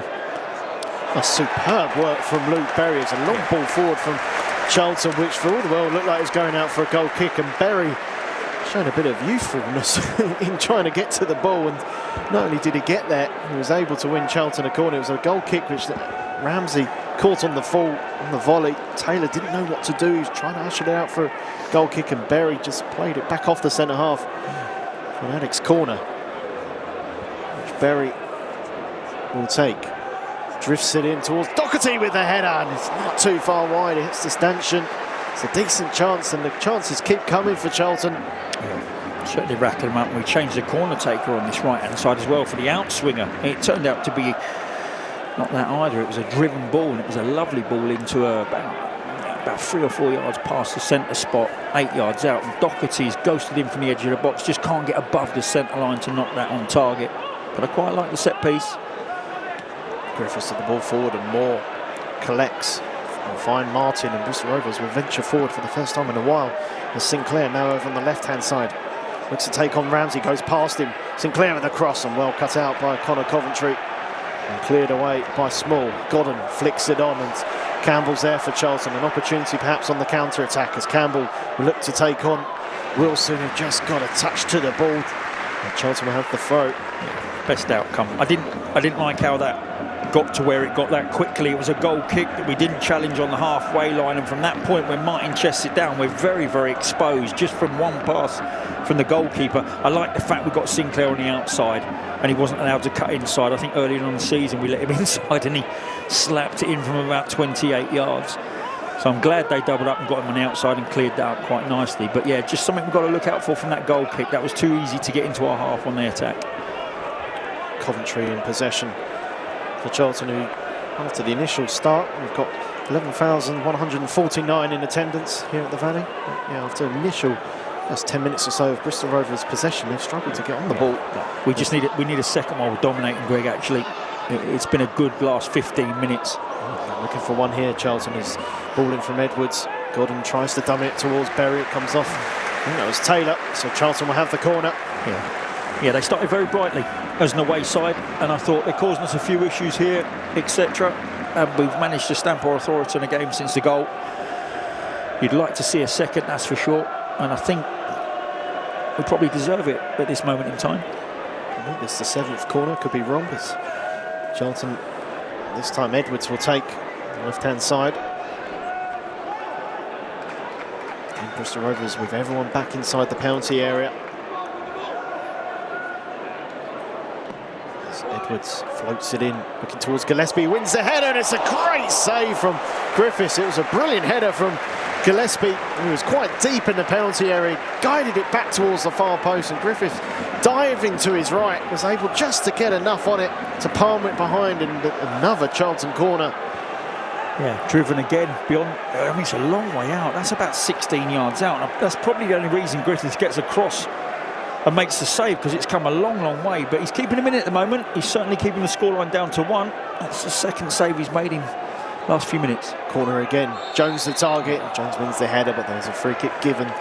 Illegal pressure, I think, from Kane Ramsey on the Bristol Rovers defenders around him. It's the visitors who have the free kick, and will look to just try and sustain a bit of possession, because this Charlton pressure has been heavy. And Lindsay will find more. On the right-hand side now is Ford, who switched sides with Sinclair. Looks to take on Edwards and loses out. Charlton will look to mount another attack as Edwards brings it forward. Looks for a difficult ball inside to Godden, which is spotted by Ward, but Godden's quick to try and close it down. But Bristol Rovers will have possession once more. It's Taylor. Mola out to the left-hand side is Sinclair. Held up by Small, and ball inside to Lindsay. Mola back to Taylor. The pressure from Campbell and Coventry, and Taylor has to go all the way back to his goalkeeper. Griffiths will clear it forward the target. Edwards wins the header, he's been wiped out by Ford. This could be another yellow card. The referee having conversations with Ford, but it doesn't look like he's going to brandish a yellow card just yet. Yeah, he's getting frustrated, I think, because he just threw himself to the floor moments ago trying to win a free kick, and it was clear it wasn't a free kick. He just clattered into Edwards off the back of a free header. I mean, I don't say that's not a booking, to be honest. He made no attempt to win the ball and just charged into the back of Edwards. Strange one. I think the referee's being too lenient. I'm never against referees not automatically giving yellow cards and trying to let players play, but he certainly caught him late there, Ford. As Charlton will have the free kick. Gillespie to take. 35 minutes played. Still Charlton 1, Bristol Rovers 0. Gillespie towards Berry. The ball comes down to Edwards, thinks about a shot. Edwards will go for it on his right foot, and it's a brilliant goal from Josh Edwards, cutting inside on his unfavoured right foot, and he delivers a strike that Griffiths couldn't keep out on this occasion, and Charlton get the second that they so deserve. Yeah, and that's a wonderful strike on the weaker foot. Just as he cut that back from left to right, you're thinking, okay, might as well take the shot. You're 19 yards out, wasn't expecting the accuracy that we got, and it flew past Griffiths into that bottom left-hand corner, and it's no more than we deserve, if I'm brutally frank. It's been a dominant performance since we scored the goal. We've created numerous opportunities, and I'm so pleased they've got that cushion before they go down the well, if it remains this way, because they thoroughly deserve it. Josh Edwards' first goal for the club, and a brilliant one that he loved as well. As Bristol Rovers get the game back underway. Ward with the ball forward towards Martin, headed away by Kane Ramsey. Yeah. It's a super finish, actually, when you see the replay. Very, very precise with the accuracy. Lindsay, ball inside to Martin, back to Taylor, out to the right-hand side. Edwards trying to fly in with the challenge. Ford just about got a touch to take it beyond him, and Ford cuts inside Doherty, brings him down. And Bristol Rovers will have the free kick. Yeah, he's done well there, Ford. You can see why Edwards went for that. All in on the challenge, didn't quite get the contact, but it's definitely a free kick. Potentially could have been a yellow card for Greg Doherty. Yeah, I agree. It's a drag back. Yeah, he's away. It's a drag back. Yeah, you have to say. Fair's fair. The only thing you can say, though, is there is a bit of consistency in the fact that Ford didn't get booked and Doherty then didn't get booked. We are what we know is 18-22. You're good 28 yards out here, maybe 26, 28 yards. You're 10 yards right of centre. Left footer over it. Ford or Sinclair are the options here for Bristol Rovers. The left footer Ford. And I think it'd be Sinclair who is the captain to take this with his right. It will be Sinclair. It's over the wall, and Ashley Maynard-Brewer with a great save, diving to his left. Ford whips it back in, but it's beyond everybody, and Maynard-Brewer has been very quiet tonight. Not had much to do, had to stay alert. Makes a very good save for Charlton. Yeah, well, he's had absolutely nothing to do, to be honest, since that cross into the box that got cleared and blocked earlier on. He's been redundant, but it's come from a long way. He had good accuracy, good power, but he's had a long time to see it. But he's crossed to that left-hand side with a good dive and a good parry. It's gone a long way. It's cleared the 18-yard box. Throw-in comes in. Berry will give chase as Taylor across to Moore. Moore to Ford. This is heavy touch, and Edwards pokes his foot forward. There's Moore back to Wilson. Back to Ford as Edwards again with the pressure. Ford awkwardly running back towards his own penalty area, and a composed ball across to Taylor. Left-hand side's Mola. That's a heavy touch, and again heavy Charlton pressure. Wayward clearance from Taylor. Berry controls. Little dink over the top of Lindsay as Charlton build here. Campbell, left-hand side of the penalty area, looks to drill it across, but it's blocked by Moore, and Charlton will have yet another corner. They keep on coming. Yeah, got rattled a little bit. That was exceptional pressure at the right time as well. You talk about we've pressed at times in this first half, particularly early on, and we got it horribly wrong. That's what it looks like when you get it right. Nowhere to go for Bristol Rovers, under pressure constantly, and it leads to the turnover, which leads to that little 1v1 down the left-hand side in this corner. That was good, really good. Edwards to take. Bristol Rovers with everyone back once more. Edwards floats the ball in. Gillespie, the target, wins the header, but headed away by Ward, and then Thierry Small fancying another goal. But this time his shot is easily cleared as Maynard-Brewer back towards the Bristol Rovers defence, headed forward by Taylor. Coventry gets something to it, and Gillespie forward. Taylor again under pressure from Godden. Mola with the ball down the line. Coventry first to it. After the ball's cut out by Mola, and now Sinclair held up by Coventry. Soteriou, ball down the line, cut out by Ramsey, and now Small. Again, great feat to take it beyond Mola. Thierry Small looks for the ball inside towards Godden. That's been blocked, but Small gets it back. Still with it, Small. Oh, he just ran out of room in the end. He did look for the pass to Godden, who gives him a high five in appreciation, but Thierry Small's got the beating of Mola. Oh, all day long, yeah. When you're in a fullback position and your opposition player's done that to you, you do stop. Like, I'd have been dragging Newts back right in front of me. I'd have gone, listen, mate, I ain't got this guy tonight. Come and help me out. But they're not doing that with Mola. You know, Sinclair's not getting back, and Ford certainly weren't. Well, Ford was getting back, but they've switched him to the other side, and Sinclair won't get back. So there is an opportunity for more. He was unlucky with the pass. Godden was in. Ball forward is flicked on. Jones got something to it. Gillespie cleared away, not knowing what was behind him. As Godden's just been fouled by Taylor. Too much pressure according to the assistant referee, who saw that and was quite close to it. The Addicts will have the free kick, which Berry takes quickly. Too Small. Just holds up the ball. Fizzes one forward towards Tyrese Campbell. It's a difficult one for him to control. Mola gets back to make the challenge. Mola forward, only as far as Coventry. Now Berry. Forward to Campbell, back to Small. Left-footed cross, just beyond Godden, who made a decent run towards the near post. But that's how difficult it is, because he was actually set in a lovely position before he made the run. But that's you have to anticipate, and he anticipates the near post, which is probably the right run for where Small is on the cross, and it goes into where he was.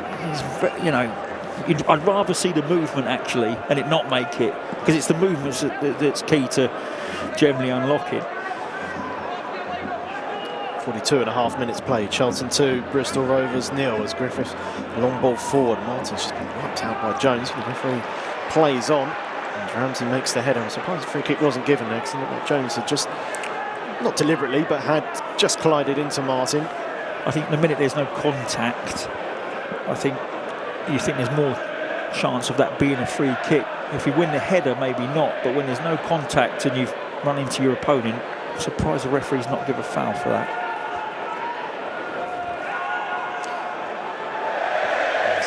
Comes in, and that sums up Bristol Rovers evening so far. They've really struggled. I mean, they actually started the game fairly well, looked bright, and as you said, Brandy, they were stretching Charlton out of position on a number of occasions, but since then they've really struggled to create anything in this game, bar the Sinclair free kick. Yeah, I think it coincides with our goal. 13 minutes. If you give them the first 13 minutes where they looked bright, live, they were moving the ball well, they had centre halves breaking out, Mola looked dangerous going forward, we had Sinclair breaking down right, and then we scored. And to be honest with you, it's been all us. Berry fighting for the ball in the middle, and it's flicked on by Martin. I don't think that came off Jones last. No, it didn't. The Addicts will have the throw, which Ramsey will take. Good to see him back in the Charlton starting 11. Offers a bit of pace in the back line. So throw comes in, it's headed down. Edwards helps it on. Godden up towards Campbell, who may well be offside, and assistant referee has given a decision. Yeah, just wandered into that offside position. Little adjustment. Griffiths will have the free kick, and he's only up trying to find some options, and Bristol Rovers were shown for the ball a lot in the first 10 minutes now. They're just struggling to have the confidence to get the ball. There's a ball forward down towards Martin, headed away. Coventry brings the ball forward, on the left-hand side is Edwards. Forward to Tyrese Campbell, who just looked to peel off of Moore. Ball inside from Moore as well, recovered by Edwards. Charlton have it with Doherty. Oh, see, that's where you should switch play. It's come from that that left-hand side. We're under pressure. They're ferreting around for the ball, Bristol Rovers, and there was a huge switch of play on, and that's the moments I'm talking about. If you know where everybody is, you let that come on your back foot and you switch play. One added minute at the end of this first half. It's Mola. The pressure from Berry goes back to Griffiths, who can clear it away. The ball will go out of play. I think you used the word lost confidence in their performance, and that's exactly right, Greg, and that's because of our dominance. You know, they're not as sure now. Suddenly goal kicks are going straight out of play. You know, players aren't passing it exactly where they are looking to pass it, and the confidence has drained out of Bristol's performance. comes in and Mola wins the ball back to Taylor. Clears forwards. Satiri with the target. Doherty heads it on. Berry looks at the ball inside towards Godden. Goes out of play again, and Charlton will have the throw, which may well take us into the last piece of action at the end of this first half. Berry's taking his time. Referee's looking at his watch. And there is the half-time whistle. A half that Charlton have dominated and fully deserving of their 2-goal advantage here at the Valley. Matty Godden got the goal scoring underway after 13 minutes when he anticipated Torres Campbell's shot in the penalty area. Was able to tap home to give Charlton the lead, and then Charlton really created a number of chances. Godden saw a close-range shot saved by Griffiths. There was a header from Macaulay Gillespie that Griffiths was able to dive to his right to keep out. And then Josh Edwards, after 36 minutes, got his first Charlton goal, cutting inside onto his right foot and delivering a brilliant strike to give the Addicts that 2-goal cushion. And bar a Scott Sinclair free kick that was well saved by Ashley Maynard-Brewer, Bristol Rovers didn't really offer too much, and full credit to Charlton, Brownie. Yeah, thoroughly deserved their 2-goal lead.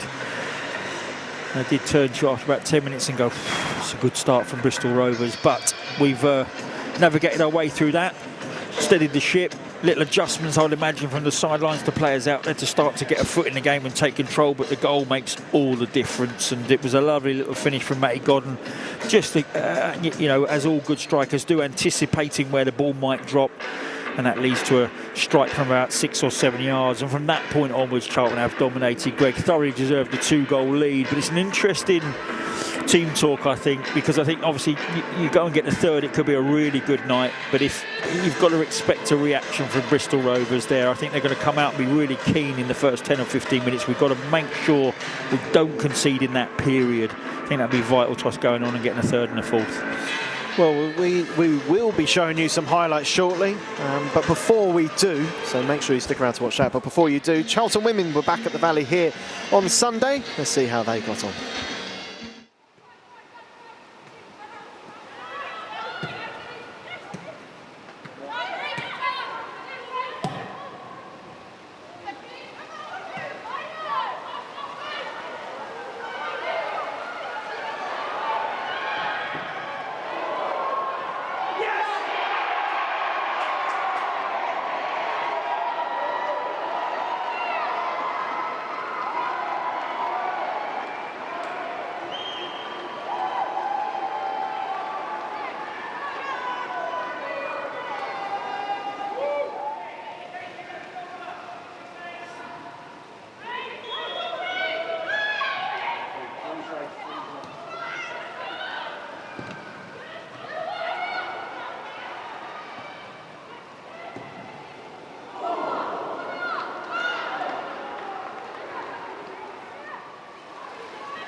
Well, welcome back to Charlton TV, sponsored by club partner NordVPN.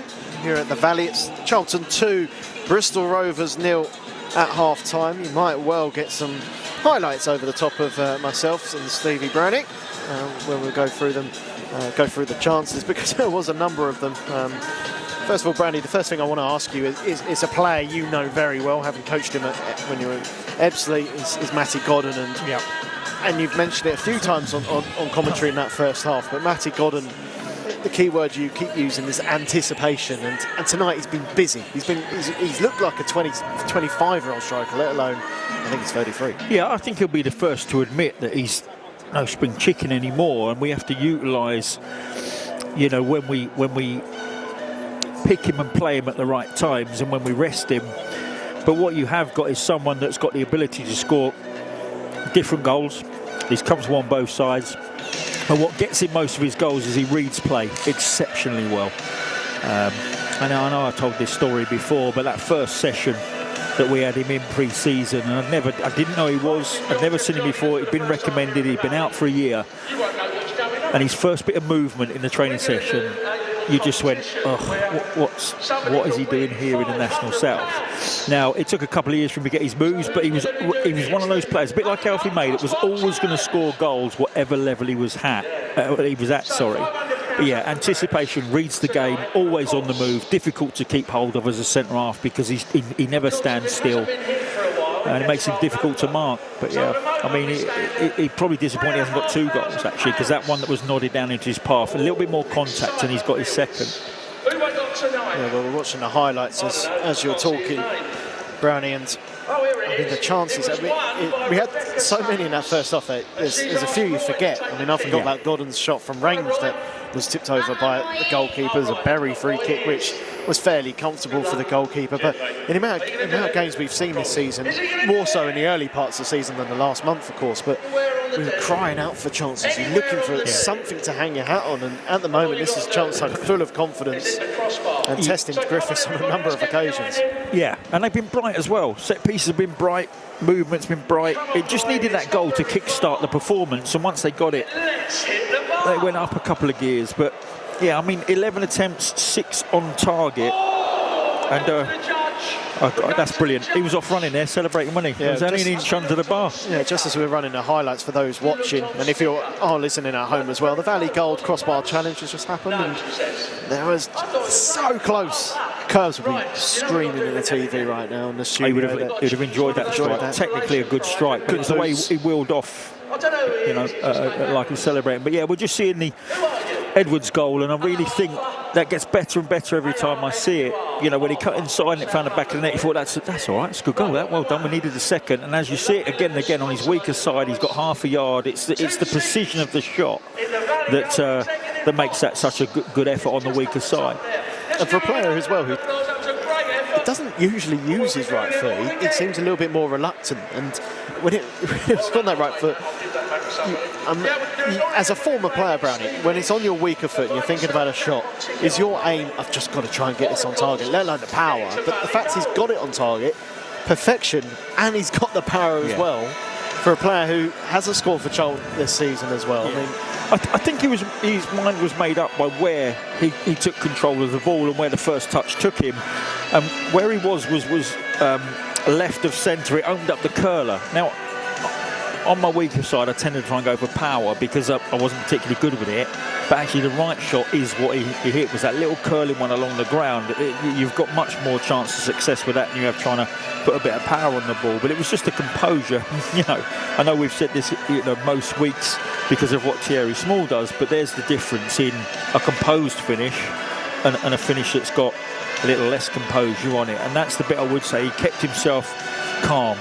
So when he got the strike away, it was the right strike, and that was the important bit. It actually was excellent, and the important bit of the goal itself is that it gives us that cushion. You know, you've got to expect. I mean, we're pretty good at home. You know, clean sheets, we've improved massively this year, and that's what I would concentrate on for 10 minutes, 10 to 15 minutes. You know, you've got us that cushion. Just make sure you don't let Bristol back in the 10-15, and I'm pretty positive once we've done that, we'll go on and get a third. The other area we've got to talk about is the fact that, okay, Godden's a striker, so maybe that point doesn't count, but the goals are coming from everywhere at the moment. You're not reliant on one goal scorer. Seeing Small score at the weekend. We've seen Tyrese Campbell pop up with goals, Lloyd Jones pop up with goals, Corey Anderson pop up with goals. It feels a lot more like a bit more of the Charlton that maybe we were expecting heading into this season, where we lost Alfie May, we lost his goals, but those goals would be spread across the team a little bit more. Yeah, and I think it's very dangerous to have one player that scores all your goals. You know, we back healthy up particularly as much as you would hope. You know, you always want a second one in double figures, but yeah, it's always advantageous. Who was here the other week? Was it Wickham? And they're 5 players they had in, you know, that scored about 30 odd goals between them, and that is massively advantageous in terms of the opposition. You know, you cover off 1 or 2, and there's 2 or 3 more that can potentially score goals. So you know, it's great to see that we're doing that. I think obviously Matty is comfortably our top scorer at the moment, and it'd be interesting actually, because if you're Matty Godden, you will not want to come off this evening, because I do think there is opportunities here to get a second and a third maybe for him. But also, likewise, if you're sat on that bench, you're looking at that there, and if you're Miles Lieber and if you're Chuck Sanike, Daniel Canu, you're also thinking, oh, when this game gets into the latter stages and they're stretched a little bit, I wouldn't mind getting on for the last 15, 20. But, you know, that's one side of it. Luke Berry probably wants to pop up with something. You know, that's a huge part of Luke Berry's game. You know, he's popping up with that goal. I perhaps want him to save it, if I'm honest, and come up when it's a 0-0 and a horrible tight game and he nicks you one. That's when he tends to be at his best. But yeah, I just think we found a bit of confidence and belief in the last 4 or 5 weeks, and it started with that massive win at Northampton. We came away from there going, you know, we were on a horrible little seesaw there of if that result had gone against us, well, I think it would have turned a bit ugly. And we got that result, and we haven't looked back. We've only had the one poor performance at Rotherham. Everything else has been pretty good. Well, I think as well it's worth noting that we did have the blip at Rotherham, and that could have gone another way as well, in terms of that could have properly derailed a potential playoff ambition because of the manner of that performance, and a lot of heads might have dropped that day, but instead they went to Bolton and came from behind to win against a playoff contender as well. And again, just the different kind of feeling coming into Saturday after that game. Everyone's got smiles on their faces. You mentioned how crucial that is for the morale and building, team building. And this is a good group of players. It's easy to say that, oh, we've got likeable guys and they're great, and you don't really know them in truth. But this is a good group of players. I like the way after Thierry Small's goal, you've got all the substitutes running in that corner. When players are scoring today, you've got players jumping up.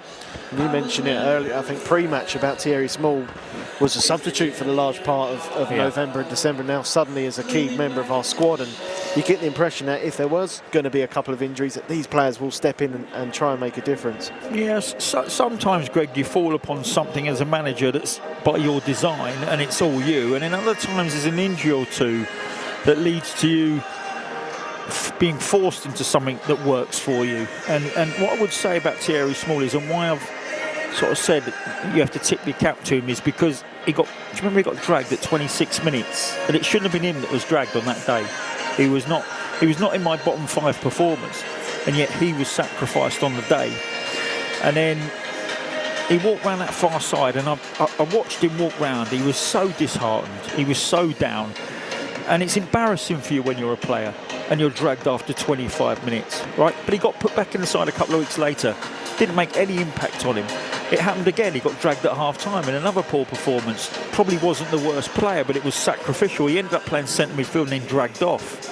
And I love the way he bounces back. Doesn't take anything to heart and bounces back and gives absolutely everything he's got when he's on that pitch. And I love to see that. Well, Bristol Rovers are the first to be reintroduced for this second half out into the Valley pitch. That I think they're going to be making a change as well, because substitute Lino Sosa has been going through a bit more of an extensive warm-up. He's a left-back by trade, and Clinton Mola, who had been booked and had a bit of a torrid time from Thierry Small, I think is going to be the man who will make way for Sosa. Yeah, well, he was on a yellow as well. So, yeah. Did you say that? Sorry. Yeah. Sorry, Greg. I knew you would. You're so good. I knew you'd cover that off. I wish I got praise like this at home. I just didn't. Well, it's Katie, isn't it? Got no chance. She's in the Mandy category. I feel sorry for you. I had 30 years of it, I've had. Well, John, I'll back out for the second half, and I'm going to stay silent. As the addicts don't, I'll be surprised if Charlton make any changes in truth after that first 45. But as Brownie has pointed out, you will have players on the bench who will be desperate to come on. And we will have confirmation of the Bristol Rovers change. You are Joined by myself, Greg Studley, Steve Brown to my right, and Terry Smith to my left, who'll lead commentate after 67 minutes as usual, as Sosa prepares to come on. And Mola hasn't re-entered the pitch after half-time, so he'll be the man to make way. Bristol Rovers, replacing number 6, Peter Lola, is number 3. Test him out as quick as you can. He's got a tough job on his hands physically. There's not many that will go toe-to-toe with Thierry Small from a standing start. You know, if you're up and running, you may be able to affect him and stand across his line as he pushes it past you, but certainly from a standstill start, the power that he generates from a standstill start gives him that upper hand over a short space of distance. Well, Sosa certainly does have pace. England under-19 international, 10 appearances for them, on loan from Aston Villa. He was on loan at Plymouth last season as well, so got a little bit of pedigree. Opportunity for him and a test for him against Thierry Small, as Charlton will have the restart, shooting towards the covered end. And Luke Berry is the man over the ball. And a delayed restart as Charlton go back to Macaulay Gillespie and go long, looking for Godden, headed away by Taylor as the second half is underway, and Charlton will have the throw halfway inside Bristol Rovers half. Ramsey to take. Goes forward in towards Godden. Godden chest to Campbell on the right-hand side. Campbell looks to turn. Looks for a potential 1-2 with Small, but the challenge comes in from Sousa, and the Addicts will have the throw instead. And Josh Edwards immediately runs over to that right-hand side, so up from the back go Gillespie and Jones.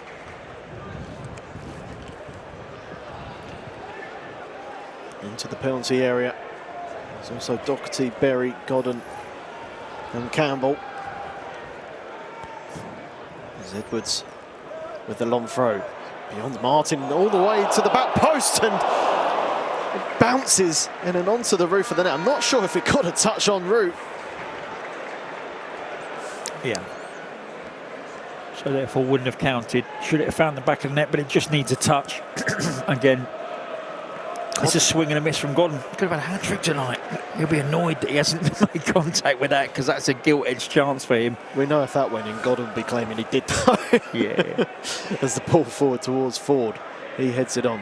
Coventry awkwardly lets the ball bounce and back to Jones. His clearance is only as far as Moore.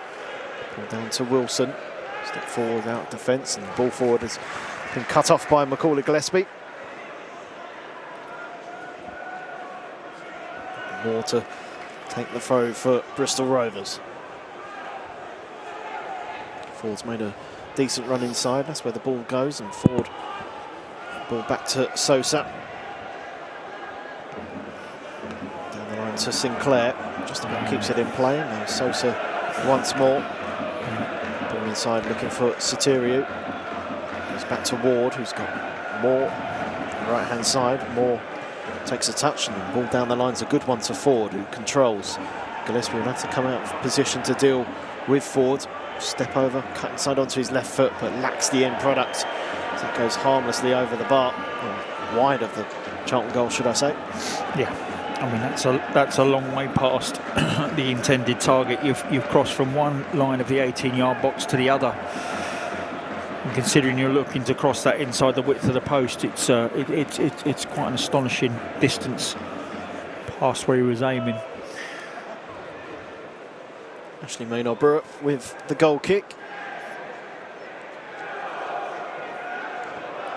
Ball forward, Godden. Heinrich Chims, Berry jumps, but Taylor with the head up for Bristol Rovers. There's Jones, then Doherty, and then Godden. A lovely touch round the corner, and Thierry Small beats Sosa. He's in the penalty area. Small still with it. Thierry Small goes for goal, and Griffiths makes the save. It might have come off Small last, it did. Well, there's your answer. Sosa's not as quick as Small either. I mean, that is just pure as well. It's just pure pace. You know, and he's got the power. I just wonder, I mean, it was the right thing to go for goal. He deserved to go for goal with the way he manufactured that position, but Godden was inside the penalty area. I just wonder if he was available. Well, the ball forward to Martin, but the ball down the lines beyond Ford, and Charlton will have the throw. But yeah, I mean, we said Sosa definitely has a little bit of pace about him, but on that viewing, you wouldn't really think it.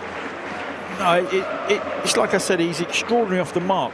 So it wasn't like Sosa got caught cold there. He was on the run. But once he gets alongside, you can use that upper body as well. You're bang in trouble.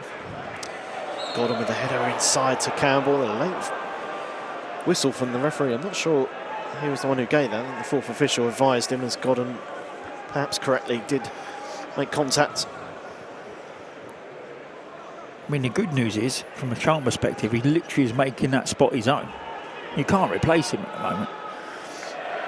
Diagonal ball looking for Sinclair. I'd imagine the scout list is increasing as well, week in, Well, week out. that is the only downside to Thierry Small's performances at the moment. He's still out of contract, and I think Charlton, through the news of Lloyd Jones, will just be making the point to him that you've got a home here. This is an opportunity to grow and continue to build minutes, even if you sign a one-year deal, which you probably wouldn't do. But Charlton with the throw, and Godden has been tripped just before the halfway line, so the Addicts will have the free kick. Coventry tempted to take it quickly, but the referee standing in the way, and Godden's on the floor anyway, so Charlton perhaps wisely will take their time. And just a little slow to get up.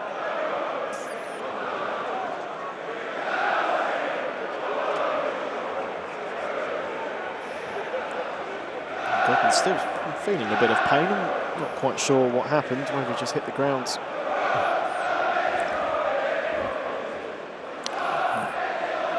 He's just limping away now, Matty Godden, but no treatment required. Happens when you get to 32, 33. Feeling your pain, mate. Ramsey with the free kick.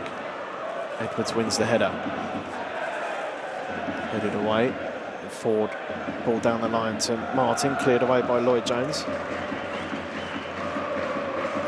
Yeah, we just don't want to get. I don't, you know, from a home fan perspective, you don't want a game to go flat. Like, you know, we're controlling it. You just want to see the tempo kept quite high. You want to see us be on the front foot if we can. Griffiths under pressure from Campbell, has to clear it away, and Ramsey with a good header prevents Sinclair from getting on the ball. Bristol Rovers will have the throw. It's thrown backwards to Soterio. Now Taylor. Back to Griffiths, who has been allowed time on the ball. Charlton not in a hurry. Griffiths looking for potential movement. There's plenty of it. Nothing too obvious, but now goes long towards Ford, and Gillespie's able to head that away without any pressure. Campbell trying to flick it on towards Doherty. Again, Campbell gets a touch of the ball, and Doherty just caught Ward slightly late, although Doherty doesn't believe so, by judging by his reaction. But Bristol Rovers will have the free kick, which they take quickly as Moore cuts back from Tyrese Campbell. It's a great challenge from Campbell, and he's been tripped by Wilson. And round of applause from Nathan Jones, who was near that decision for Tyrese Campbell. Nathan Jones is just pointing out to the fourth official that he felt it should have been a yellow card. Yeah, I mean, they brought it on themselves a little bit, but good reactions from Tyrese Campbell, just dropping off for any mistake, nicked it away.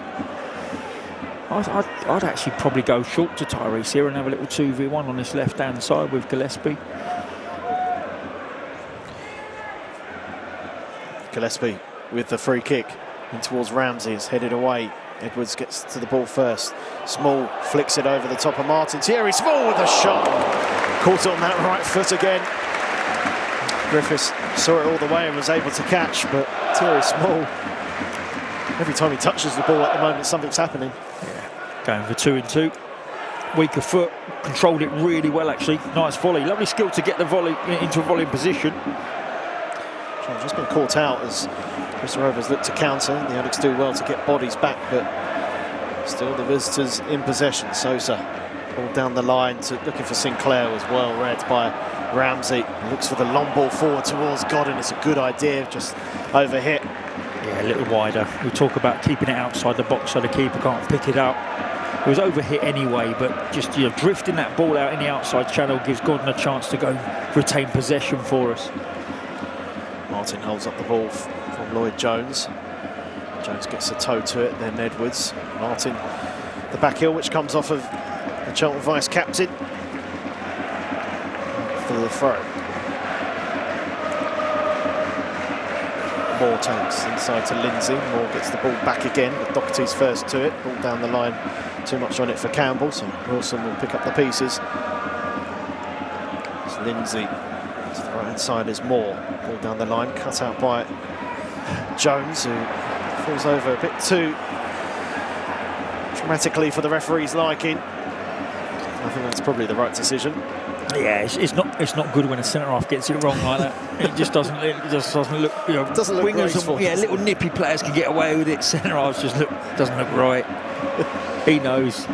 He's jogged out a little smile to himself. Wilson, the ball back to Griffiths, who's under pressure and clears it out for a Charlton throw. Yeah, it looked like he'd been chucked down the stairs a little bit. To be fair, there is I just sense there's a lull because of complacency, because we feel like the job's done here, because the opposition's not on the front row, which led to a little bit of a situation just moments ago with Bristol Rovers with a player free far on that left. They couldn't find him, but I just wonder if that's maybe a decision for Nathan Jones just to maybe freshen things up a little bit off the bench. Charlton have the throw with Edwards. He's going to potentially line up for a long one again. His last one went inside the 6-yard box from a not too dissimilar position. I think if Gillespie, Jones and Ramsey. Yeah, I think if we got a third, I think you would see, and not because of any other reason you can go into protection mode and give people a bit of a break. It would be nice to get a third.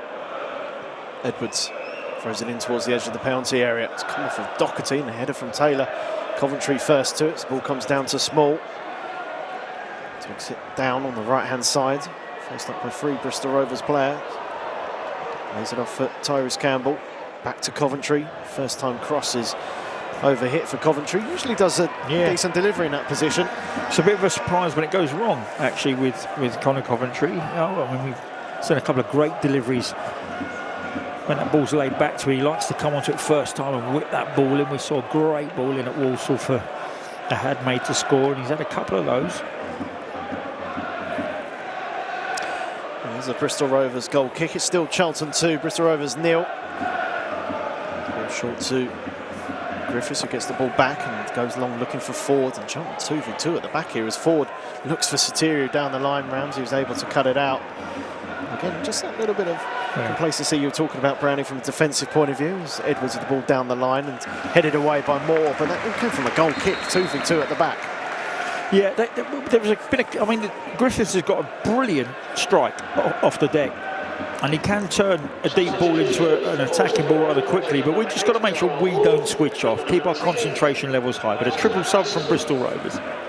Commentator's dream as Ward comes off, and on comes Isaac Hutchinson, a bit more of an attacking midfielder, summer signing from Walsall.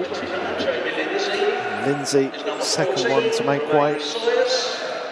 Romain Sawyers will come on. He's recently part of an AFC Wimbledon squad. Sinclair, the 4th in total for Bristol Rovers this evening, 3rd of this set, to make way for Gatlin and Donkor. Maybe a change of shape, we'll wait and see. Donkor looks like he might be over on that left-hand side. Charlton with the throw. Edwards takes. Godden the target. Good header from Matty Godden. Doherty picks it up. Back to Edwards. Low ball inside to Berry. Gives it back to Doherty. Campbell on the left-hand side. Placed up by Moore. Can't keep the ball in play. And Charlton will have the throw again. And Edwards gestures to the centre halves of the Addicts to go up for this.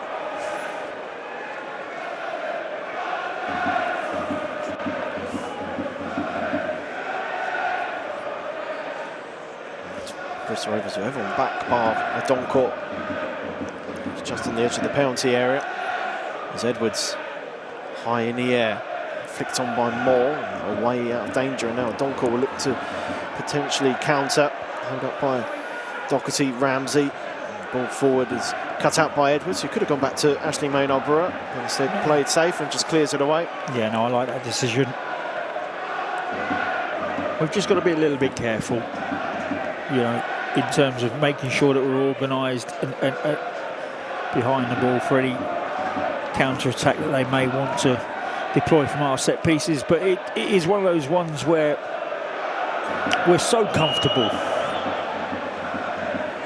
Ball across to Sotirio.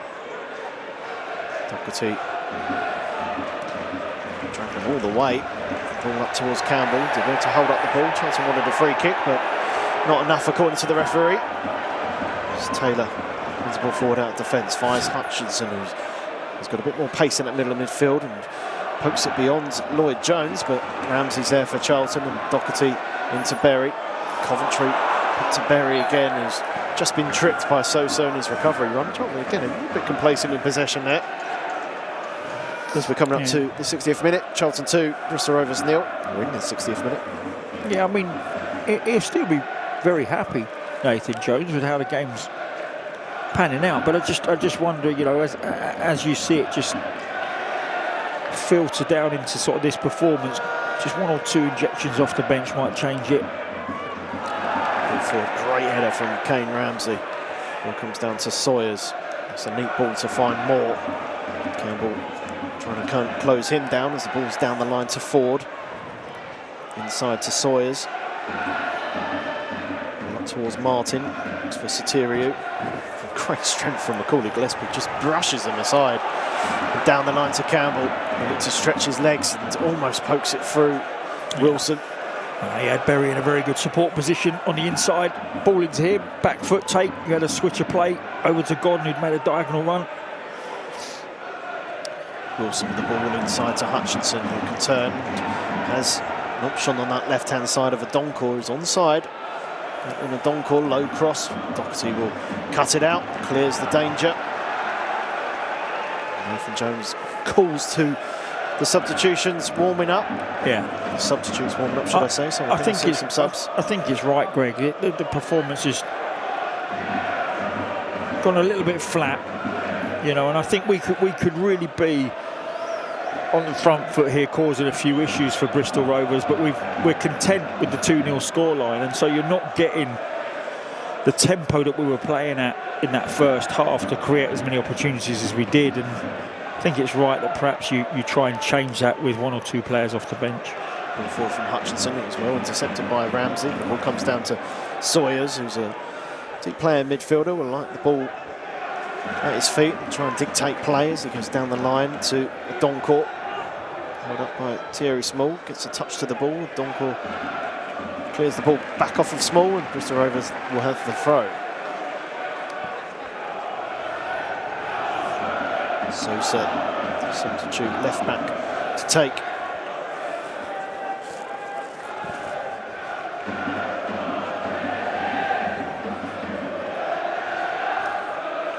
Throws inside to Hutchinson, finds Adonkor, looks for the cross. There wasn't a lot of options there, but Lloyd Jones's header is wayward, and luckily for Charlton, Hutchinson couldn't take it down. Charlton clear, it's ball forward. Edwards gets a touch to it, and volleys the ball inside. Berry with a composed ball back to Maynard Brewer. Completes the clearance for the Addicts. It gives Matty Godden something to chase. The ball will go out of play. And I think, just as you mentioned, Brownie, the game's just at a lull. Charlton have struggled for possession in the last 5 minutes or so. It's been so comfortable up to this point. You know, without being rude, they've settled for the 2-goal cushion. So what we're doing is we're waiting for Bristol Rovers to present something to us rather than us taking the game by the scruff and neck and trying to go and get a third, which is when it gets to that point and you've got players sort of reserving energy on the pitch because they are comfortable, you might as well add a bit of enthusiasm off the bench. Like I said, there'll be some strikers sat down there thinking there's a goal here for me tonight. Well, it looks like Corey Anderson's the first to be introduced. I think that's a good start in terms of adding a bit of energy and impact. You know, he's come on and had a great impact in recent games, particularly the one up at Bolton, but every time he's come on, there's been an energy from him. Been a few challenges that I've gone really like that. I think that's not a bad start from Nathan Jones. Diagonal free kick from Jones and towards Edwards, who wins the header, but Gordon's just offside. Well, he couldn't get to the ball anyway, and Bristol Rovers will have the free kick. So we've played 63.5 minutes, still 2-0 to the Addicts. Corey Anderson about to be introduced. I think it's the only one I can see at this moment in time. Scores back with Griffiths, who clears it up in the air. Martin the target. Jones wins the header. Ball comes down. Doherty trying to get to it. It's a combination of Doherty and Berry. Foul remains Sawyers. Before Bristol Rovers can take the free kick, the substitution will take place for Charlton. It's Luke Berry who's going to make way. Keeping fresh for Saturday, perhaps the plan.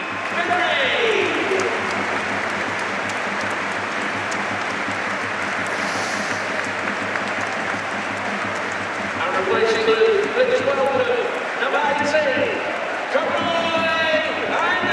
Corey Anderson is on just to offer that bit of pace and energy in the middle.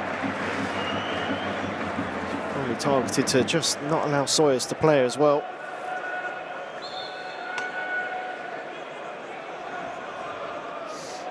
As Bristol Rovers prepared to take the free kick, taking a time for a team 2-0 down. Wilson looking for movement. Soterio comes short. Ford makes half an attempt to make a bit of movement as the ball's long towards Martin. It's beyond him, and the Doncourt held up by Ramsey.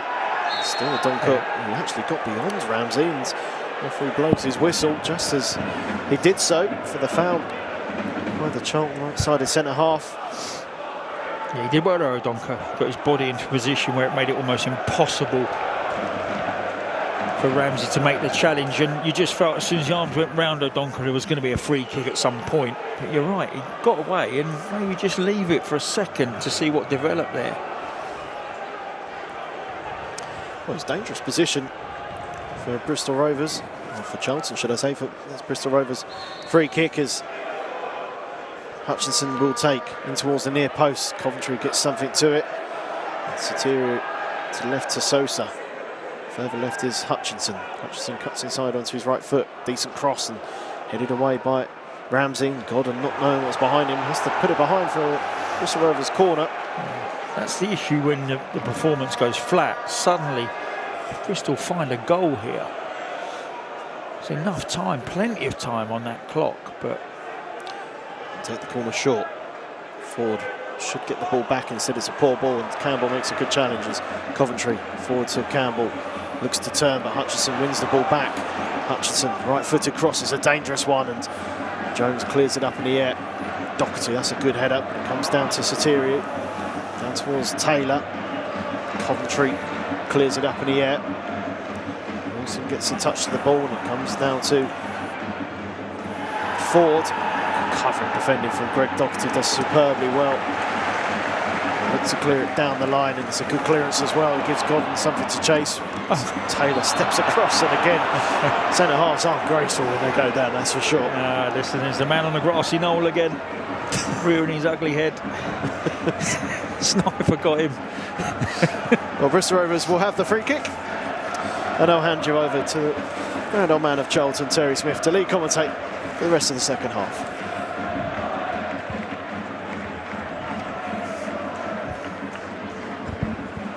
Thank you, Greg. As Bristol Rovers take the free kick, it's inside to Sawyers.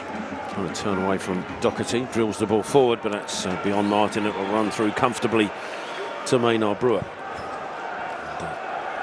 The Addicts lulled themselves into this position, being so dominant in that first half. As Maynard Brewer gets the goal kick away.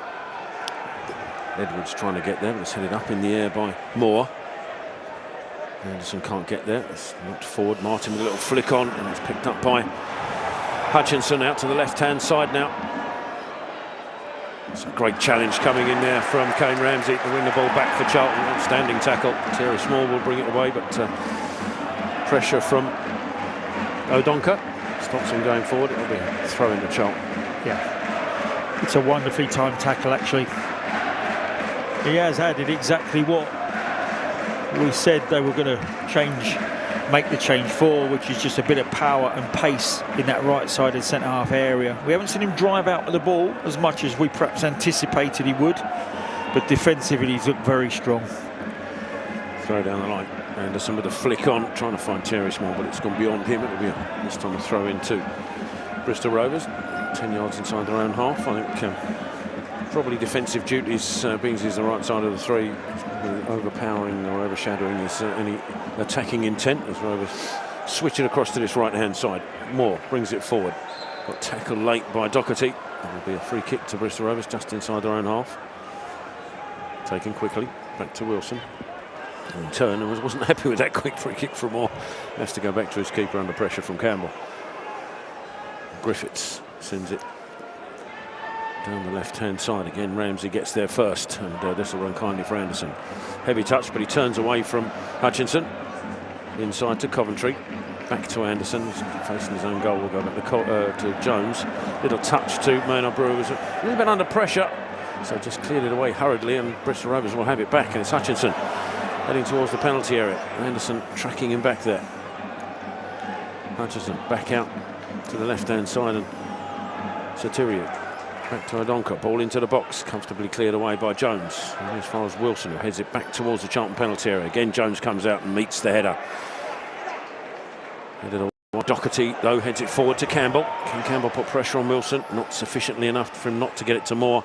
We tried a little 1-2, and then Coventry are judged to have been a little bit late on Sotirio. And Bristol Rovers will have another free kick. The referee wants a word with Connor Coventry, who wasn't overly happy with the award of the free kick.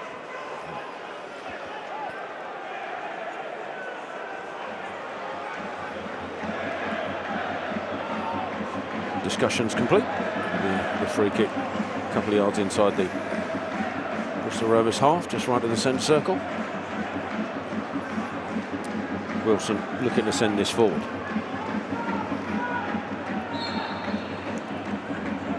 The run coming in from Ford down the right hand side, but ignored completely, and it's a short free kick instead. Sotirio back to Wilson.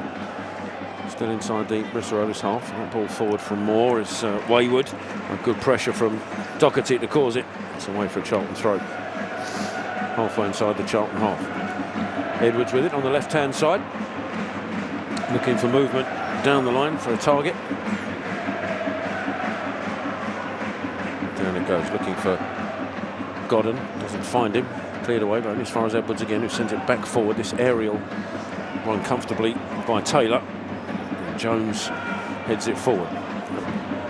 Godden can't get there at the first attempt, does so at the second, but Wilson swipes it away.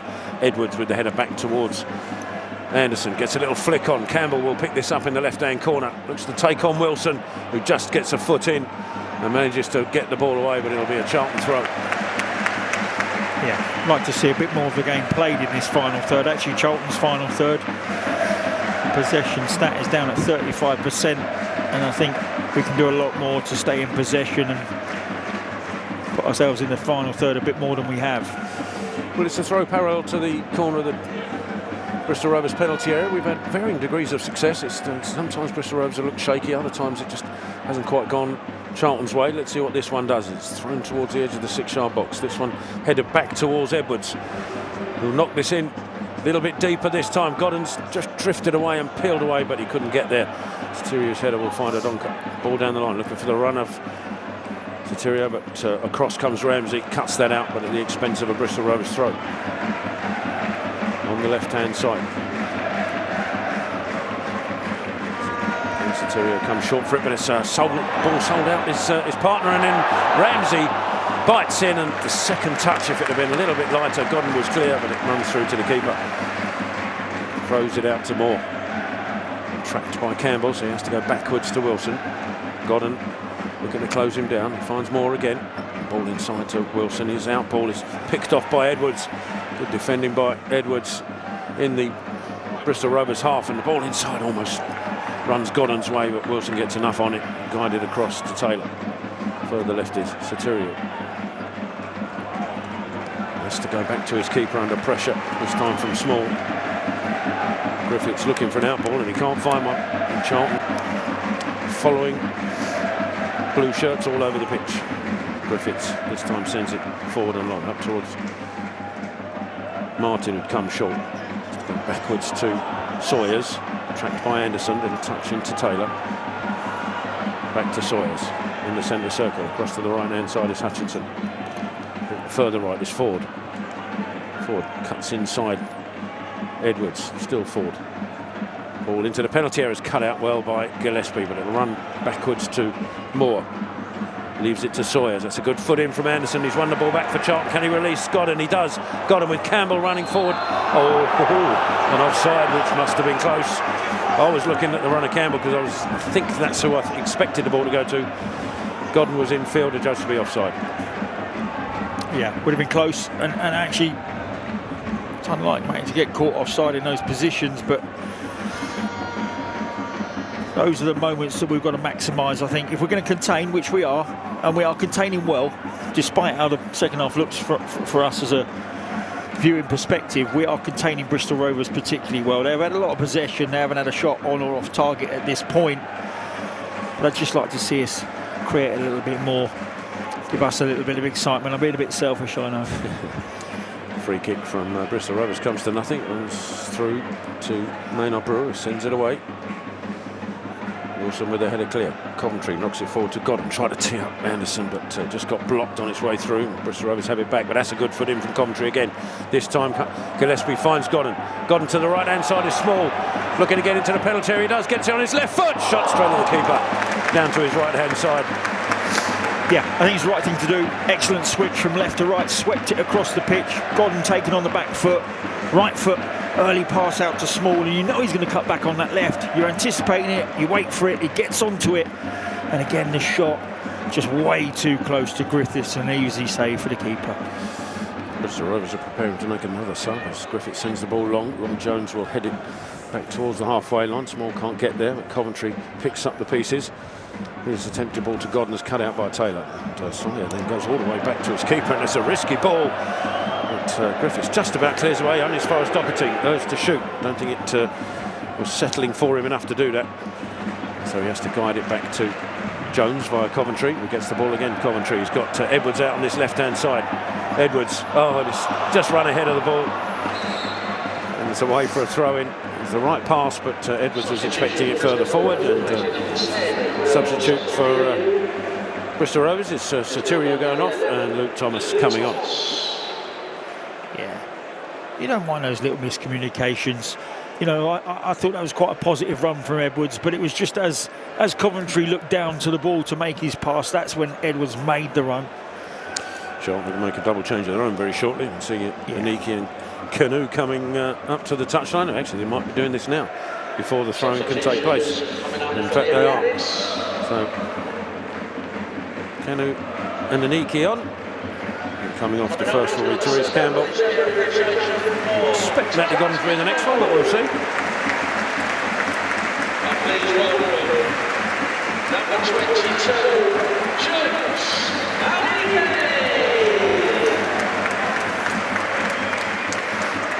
And yet, sure enough, Matty Godden, Charlton goal scorer for the first goal, makes way for Daniel Canoe. Yeah, lively performance from Matty, to be fair, tonight. Got his goal, probably could have had 2 or 3 if he'd have really been on top of it. He'll probably be a little bit annoyed with himself knowing the standards he sets, that he hasn't got his 2 or 3 tonight, but the one's good enough and it sets on our way and made a massive difference to the Charlton performance. Final 13 minutes of normal time. So we're looking to just liven things up top as the throw-in from Bristol Rovers goes down the line. Gillespie, the first to react, heads it towards Aniki. A little flick on. Canoe chasing it, cleared away by Moore up in the air. And, kept in by Jones. No, it's not. It's just gone out of play. Moore trying to keep it in. Thomas, rather, going back there, the substitute, trying to keep it in. Edwards will have the throw halfway inside the Bristol Rovers half on this left-hand side. He's not sending their defenders forward on this occasion. He's urging Aniki to just go a little bit deeper. It's thrown in his direction. Doesn't quite find him. Headed away by Moore, but it'll run too small on this left-hand, fairly central position actually, when he's trying to go past his man, and he's managed to do that. Slightly in the wrong direction, but he's retained possession. And a little 1-2 with Anderson releases him this time on the left-hand side. Can he get past 2 men here? Oh, and he does superbly well to do so. And then it needs the interception from Wilson coming across to stop his progress. Thierry Small, who looks like he can do no wrong, and that looked like it might have been a corner. Nothing given. I don't think the official on the far side was in any position to see it. But the Bristol Rovers clearance goes out of play for a throw-in to Charlton. Yeah.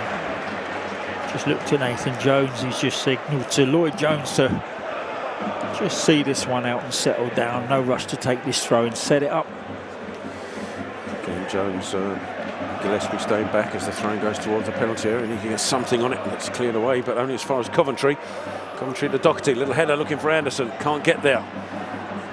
Coventry battling for it again, but Adonka comes away with the ball instead. There's a run on the outside on the left, but tackle from Doherty, but Adonka rides that. Ball inside to Hutchinson, who misses it, but run kindly for Moore. Up to Thomas, back to Moore. Canoe trying to close him down. It does sufficiently to force him back to Wilson. He sends the ball, trying to go through the middle. Edwards is there, collects it on his chest, and then skies his attempted clearance. Coventry manages to get something on it. Doherty does likewise. And now Thierry Small, this time on the right-hand side in the defensive mode, being pressured by two Bristol Rovers players, and Adonka comes away with the ball and gets a deflected cross in for a Bristol Rovers corner.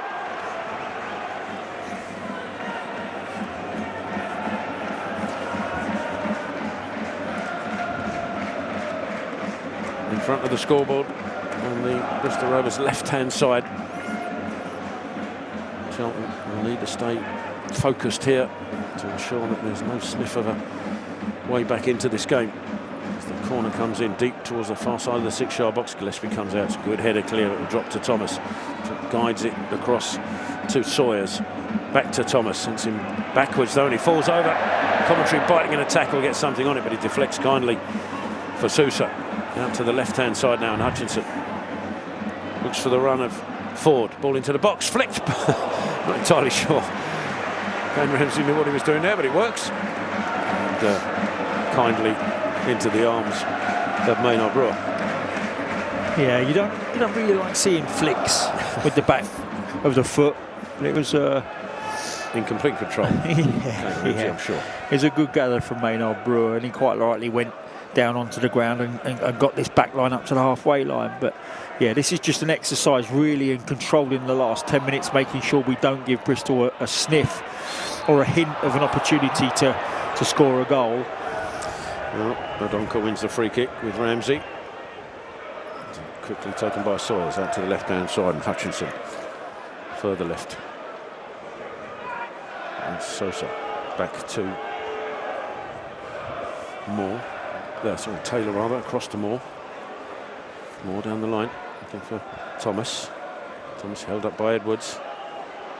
Superb defending by Edwards, forces him all the way back to Wilson in his own half.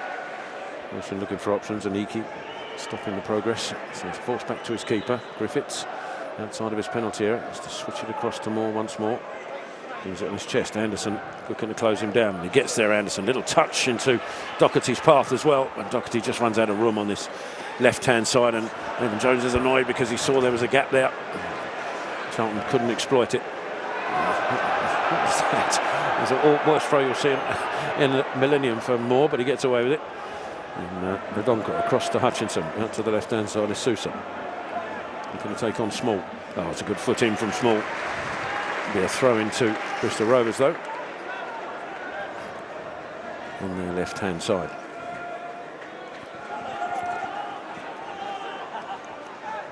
So to Hutchinson, goes all the way back to Wilson in his own half.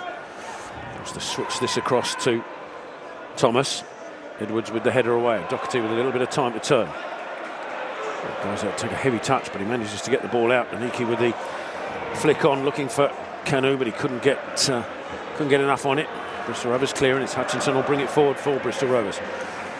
Ball forward through the middle. It's a good foot in from Ramsey, but Donker was offside anyway. An important touch from Ramsey. He didn't know. And he's just on his haunches, Ramsey, after that challenge. Yeah, I just wondered about, it's been a long time out. It's a big ask. So his first game on Saturday, just come on and got a little feeler for the pace and tempo of first-team football again. He's put in a good shift tonight. He's had a good game. Yeah, Edmonds Green has just been ushered back to the that's probably right. area. I think that's probably right, Tel. Give that the last 10 minutes sitting in the dugout. He's done a very good job this evening. Maynard Brewer from the edge of his penalty area sends the ball looking for Niki. gets us something on it as well. Anderson can't get to the second one, but Niki will drop to Canoe. Canoe in a penalty area, looks to finish on a save, but can Small get now? Oh, just slides it past the post, inches away from getting his second and Charlton's third. Yeah, bullied our way into getting the shot and the opportunity. I like the fact that Kanu took that nice and early. It's dropped to him. He's taken one touch, looked up, got a left foot shot away. It's a good save low down to his left by Griffith. And you just felt if Small could get there first, we'd have our third. But he's just squirmed past the left-hand post of Griffith while he was down on the floor. And Griffiths sends the ball forward. Ramsey with the touch, but O'Donker will pick it up for Bristol Rovers. And up to his left-hand side is Hutchinson. So space to run into Hutchinson. Touches it forward to Martin. Turns on Sawyer. Back inside to Ford. Works its way across to Moore. Moore lifts the ball into the penalty area. It's a deep one. That's an important header from Ramsey. And he's taken a header into his face, I think. That's why you bring him off. O'Donker. Yeah, it's a wonderful defensive header, Tell. A wonderful defensive header, but he's taken an absolute clock on the top of the Barnet. Well, if the substitution wasn't going to happen before, I can guarantee you it is now. You'd think so. But a brave header from Ramsey with O'Donker flying in at him and caught him late. It's a very good ball in from the right back Moore. There's nothing worse as a defender when you're backpedaling, you've got to launch in the air, so you've got no ground, you've got nothing to stabilise, and you know, well, there's a very good chance you're going to get hit from a player coming in. You're off balance, going backwards, leaning into the header. Well, the good news is that Kane Ramsey just sprung to his feet like there was nothing wrong at all. I think the physios there were a bit concerned that he went up too quickly, and then they're trying to settle him down, but he looks up and he's okay. And, just both him and O'Donker, who also stayed down for treatment, walking off the pitch behind the goal. Will Charlton take this opportunity to make the change? Nothing immediate, actually. No, I'm quite surprised. Yeah, I'm quite surprised as well. Physio's obviously saying nothing wrong. Bump on the head, nothing more, carry on.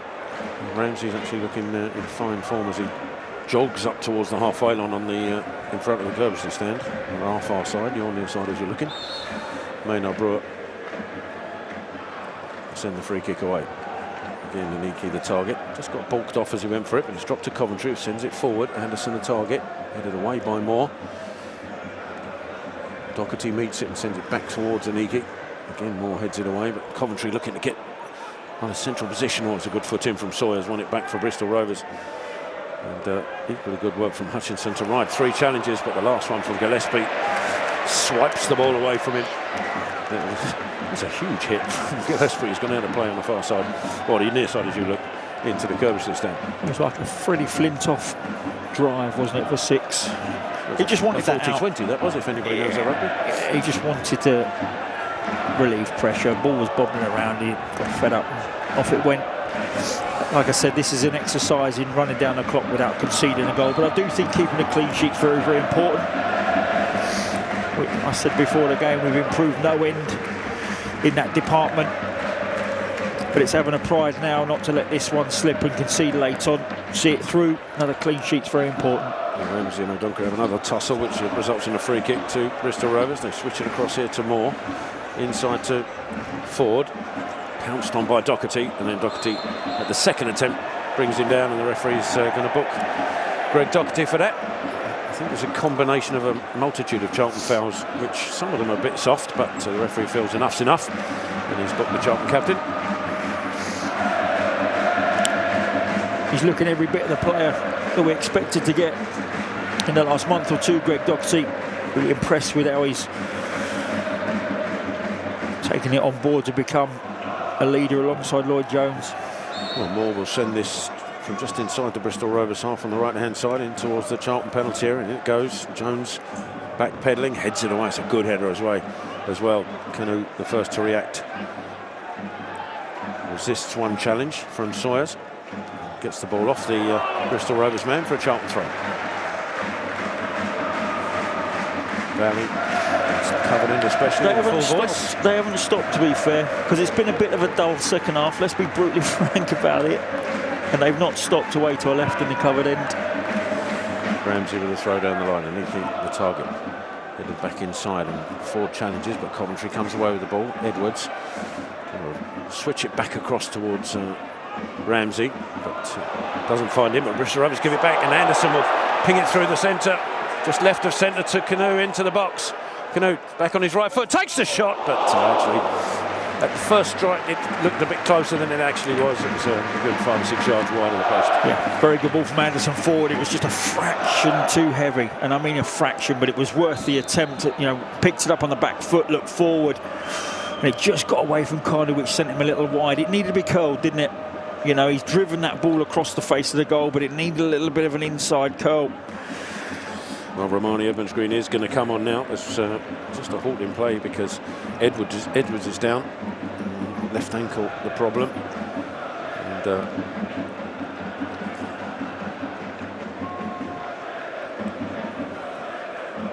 I've got Thierry Small walking in this direction as well, so I'm a little confused now as to who's coming off. Well,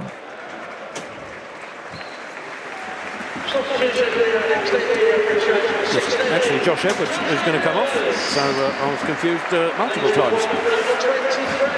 Thierry Small coming across the left back, and Romani Evans-Green will go across to the right. And will that push Kane Ramsey forward, or will Evans-Green actually play in that wing-back role, or just sit defensively? sorry, Tal. I had Tom Rubershow messing me about as he's drifted off. Had to move all my stuff. No, it's a hard life. Bristol Rovers, 6 minutes of added time here as Bristol Rovers surge forward. Taylor, as he's done on a few occasions, barrelling forward. Ball's worked across to Thomas. Thomas jinks inside and then sends the ball across into the penalty area. Little touch coming in. Martin trying to turn, but Doherty's there on hand and gets the ball clear up towards Anike. It's one-on-one with Canoe trying to make it through the middle as well. Anike rides the challenge and tries another challenge, and he's still on the ball. Anike gets the shot away, and in the end just ran out of puff or space or pretty much everything. Well, and harmless shot in the end. He had about 6 better options on about 4 occasions during that miscontrol and rebound. But no one said anything to him. Wasn't the prettiest run you'll ever see in your life, but it almost worked. He had some good options in front of him as well to set other players in better position, so he's a little bit greedy from Chucks.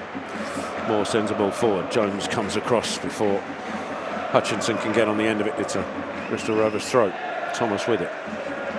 Into Hutchinson. Back to Thomas on their right-hand side. Hutchinson bringing it infield. Now trying to switch it across. Evans-Green is there, but it flies across him and Sousa. And it'll be a Charlton throw on the right-hand side. I think it's fair to say with 4 minutes or so left, they had a chance to do the double on us tonight, and they are a bit of a bogey side. Tell me about it. Yeah, I am. 5, isn't it? 5 in a row. 5 in a row. And the performance down at Bristol, as you both know, was particularly disappointing. One of those ones where we travelled back scratching our heads. Well, we actually stayed in the hotel that night, but scratching our heads regardless in the hotel. And we've responded well tonight. It's been a very good performance. It's been comfortable. Coventry sends the ball forward from the throw, and Canoe will be adjudged to have fouled his man there. And again, I think it's a bit soft. Defender did what he had to do. Wilson will get the free kick. Switched across to Thomas on this right-hand side for Bristol Rovers. Back to Moore. Moore back to his keeper under pressure from Anderson, who sends it forward. Jones the first to react, and he chests it into his own path. Out to the right-hand side is Anike, heading towards the corner of the penalty area. Anike drills it across. Well, actually, that was a shot. Thought he was going to drill it across the penalty area. Instead, he went for goal. Wide of the post, it's a goal kick. Yeah, cute angle. It's got to be a hell of a strike to beat the keeper from there. Oh, Canoe did superbly well. Moore trying to bring it out. Canoe tracked him all the way, got in front, got to tackle him. Throw into Bristol Rovers. Halfway inside their own half. Throw from Moore goes backwards. Wilson. His ball forward to Martin, who's halfway inside his own half to collect that. Out to Moore. Canoe this time sidestepped. Doherty steps in. Referee waving play on because he felt there was a foul. Bristol Rovers man stays down and Sousa picks it up on the left-hand side. Out to Taylor. Back to Sousa on the left. Ford it was who stayed on the floor, but he's up on his feet now. Infield ball from Bristol Rovers straight to Doherty. Doherty across across the pitch out to Edmonds Green, trying to send Anike away down the right-hand side. So Wilson covered that off, and then Taylor completes the tidying up operation. Bristol Rovers have possession back. Taylor in central position in his own half, again bringing the ball forward. This time Coventry comes to meet him. He sends the ball out to Thomas. Thomas, ball in field. Ford on the end of it. Gillespie with a good foot in, but Ford still in possession. Into Hutchinson. Gets the shot away, blocked by Jones. Deflects out to O'Donker. Inside to Taylor. Hutchinson. Ball into the box. Cleared away by Coventry. Taylor with the shot. Oh, that wasn't too far away. A snapshot from the centre half. Looked like it might have had Maynard Brewer in trouble, but it fizzed over the bar. Yeah, decent strike actually. Had Maynard Brewer scrambling.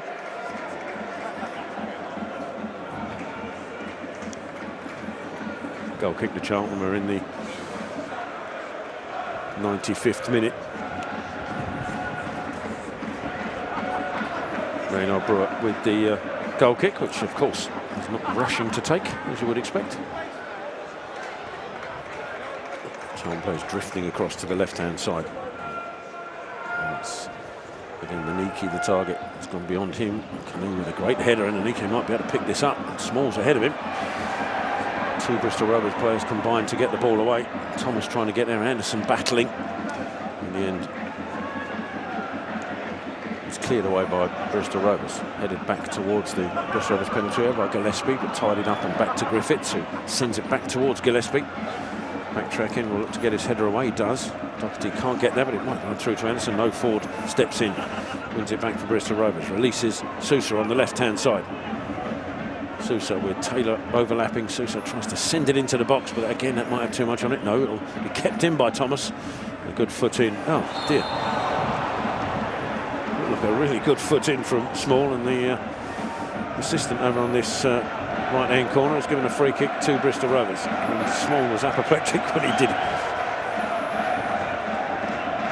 Free kick, 6 yards in from the corner flag.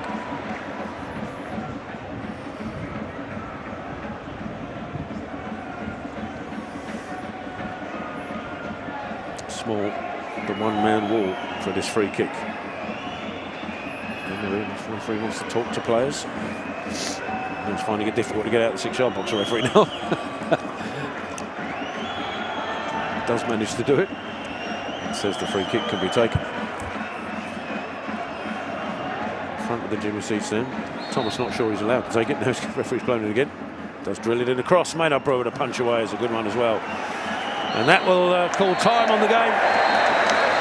The Addicts, comfortable winners in the end in that second half. Really step out of third gear, really. There's Bristol Rovers 2-0 down in the first half. Couldn't find a way back in. And the Addicts, the goal scoring starting by Matty Godden on 13 minutes. A lovely finish inside the box from what was probably Tyrese Campbell's shot. And then Josh Edwards cutting in on his right foot, delivered a superb finish to make it 2-0 in that first half. And no more than Charlton deserved, and much the superior team in that first half. Second half was a little bit, as Brownie said on many occasions, just a method of seeing the game out. But Steve Brown will be a happy place in that dressing room. Oh yeah, you can't ask for a lot more than this evening. A win, a clean sheet, Lloyd Jones' new contract. And I think if it stays as it is, Barnsley, Lincoln, Mansfield and Reading all losing. So it is a wonderful evening from a Charlton perspective. Momentum is still in full swing. I think that's 6 wins in the last 8 now, 1 defeat in 10. But we do have a tough fixture coming up Saturday. It will be a very good test between the two sides. I think Blackpool have had another good result this evening. But we can only do what we can do. And that was a very, very, very comfortable home win. Even the second half, where we said it was a little bit flat, we've created chances, 3 or 4 very good attempts in that second half, but we couldn't add to the first half's tally of 2. But by and large, that is as comfortable as a game that you'll see. Well, there we are, another victory at the Valley, back-to-back victories here in South East London. Charlton maintain the momentum, maintain the form going into what, as Brownie quite rightly says, will be a tough fixture away at Blackpool. If you want to watch and catch up with the post-match discussions, then check the club website and social media for post-match interviews with both manager Nathan Jones and the player. I might guess it could be Lloyd Jones. I could be wrong. Who signed that, if you weren't aware, signed a 2.5-year deal at the Valley just before kick-off this evening. It was announced. So superb night all round. Good news, good performance, good result. Next up is Blackpool on Saturday. Join us if you can. Coverage starting at 2:30 ahead of kick-off. I can't be there, unfortunately, but I'll leave you in the capable hands, more than capable hands, superior hands, I'd probably say, of Jazz Hand Stubley and Mr. Steve Brown. So my thanks to everybody. Thank you all for your company this evening. My thanks to NordVPN for sponsoring tonight's stream. My thanks to Jacob in production and everybody again who's listened in and watched this evening. In the meantime, enjoy the rest of your week. I'm sure you will. We will. Take care. Good night.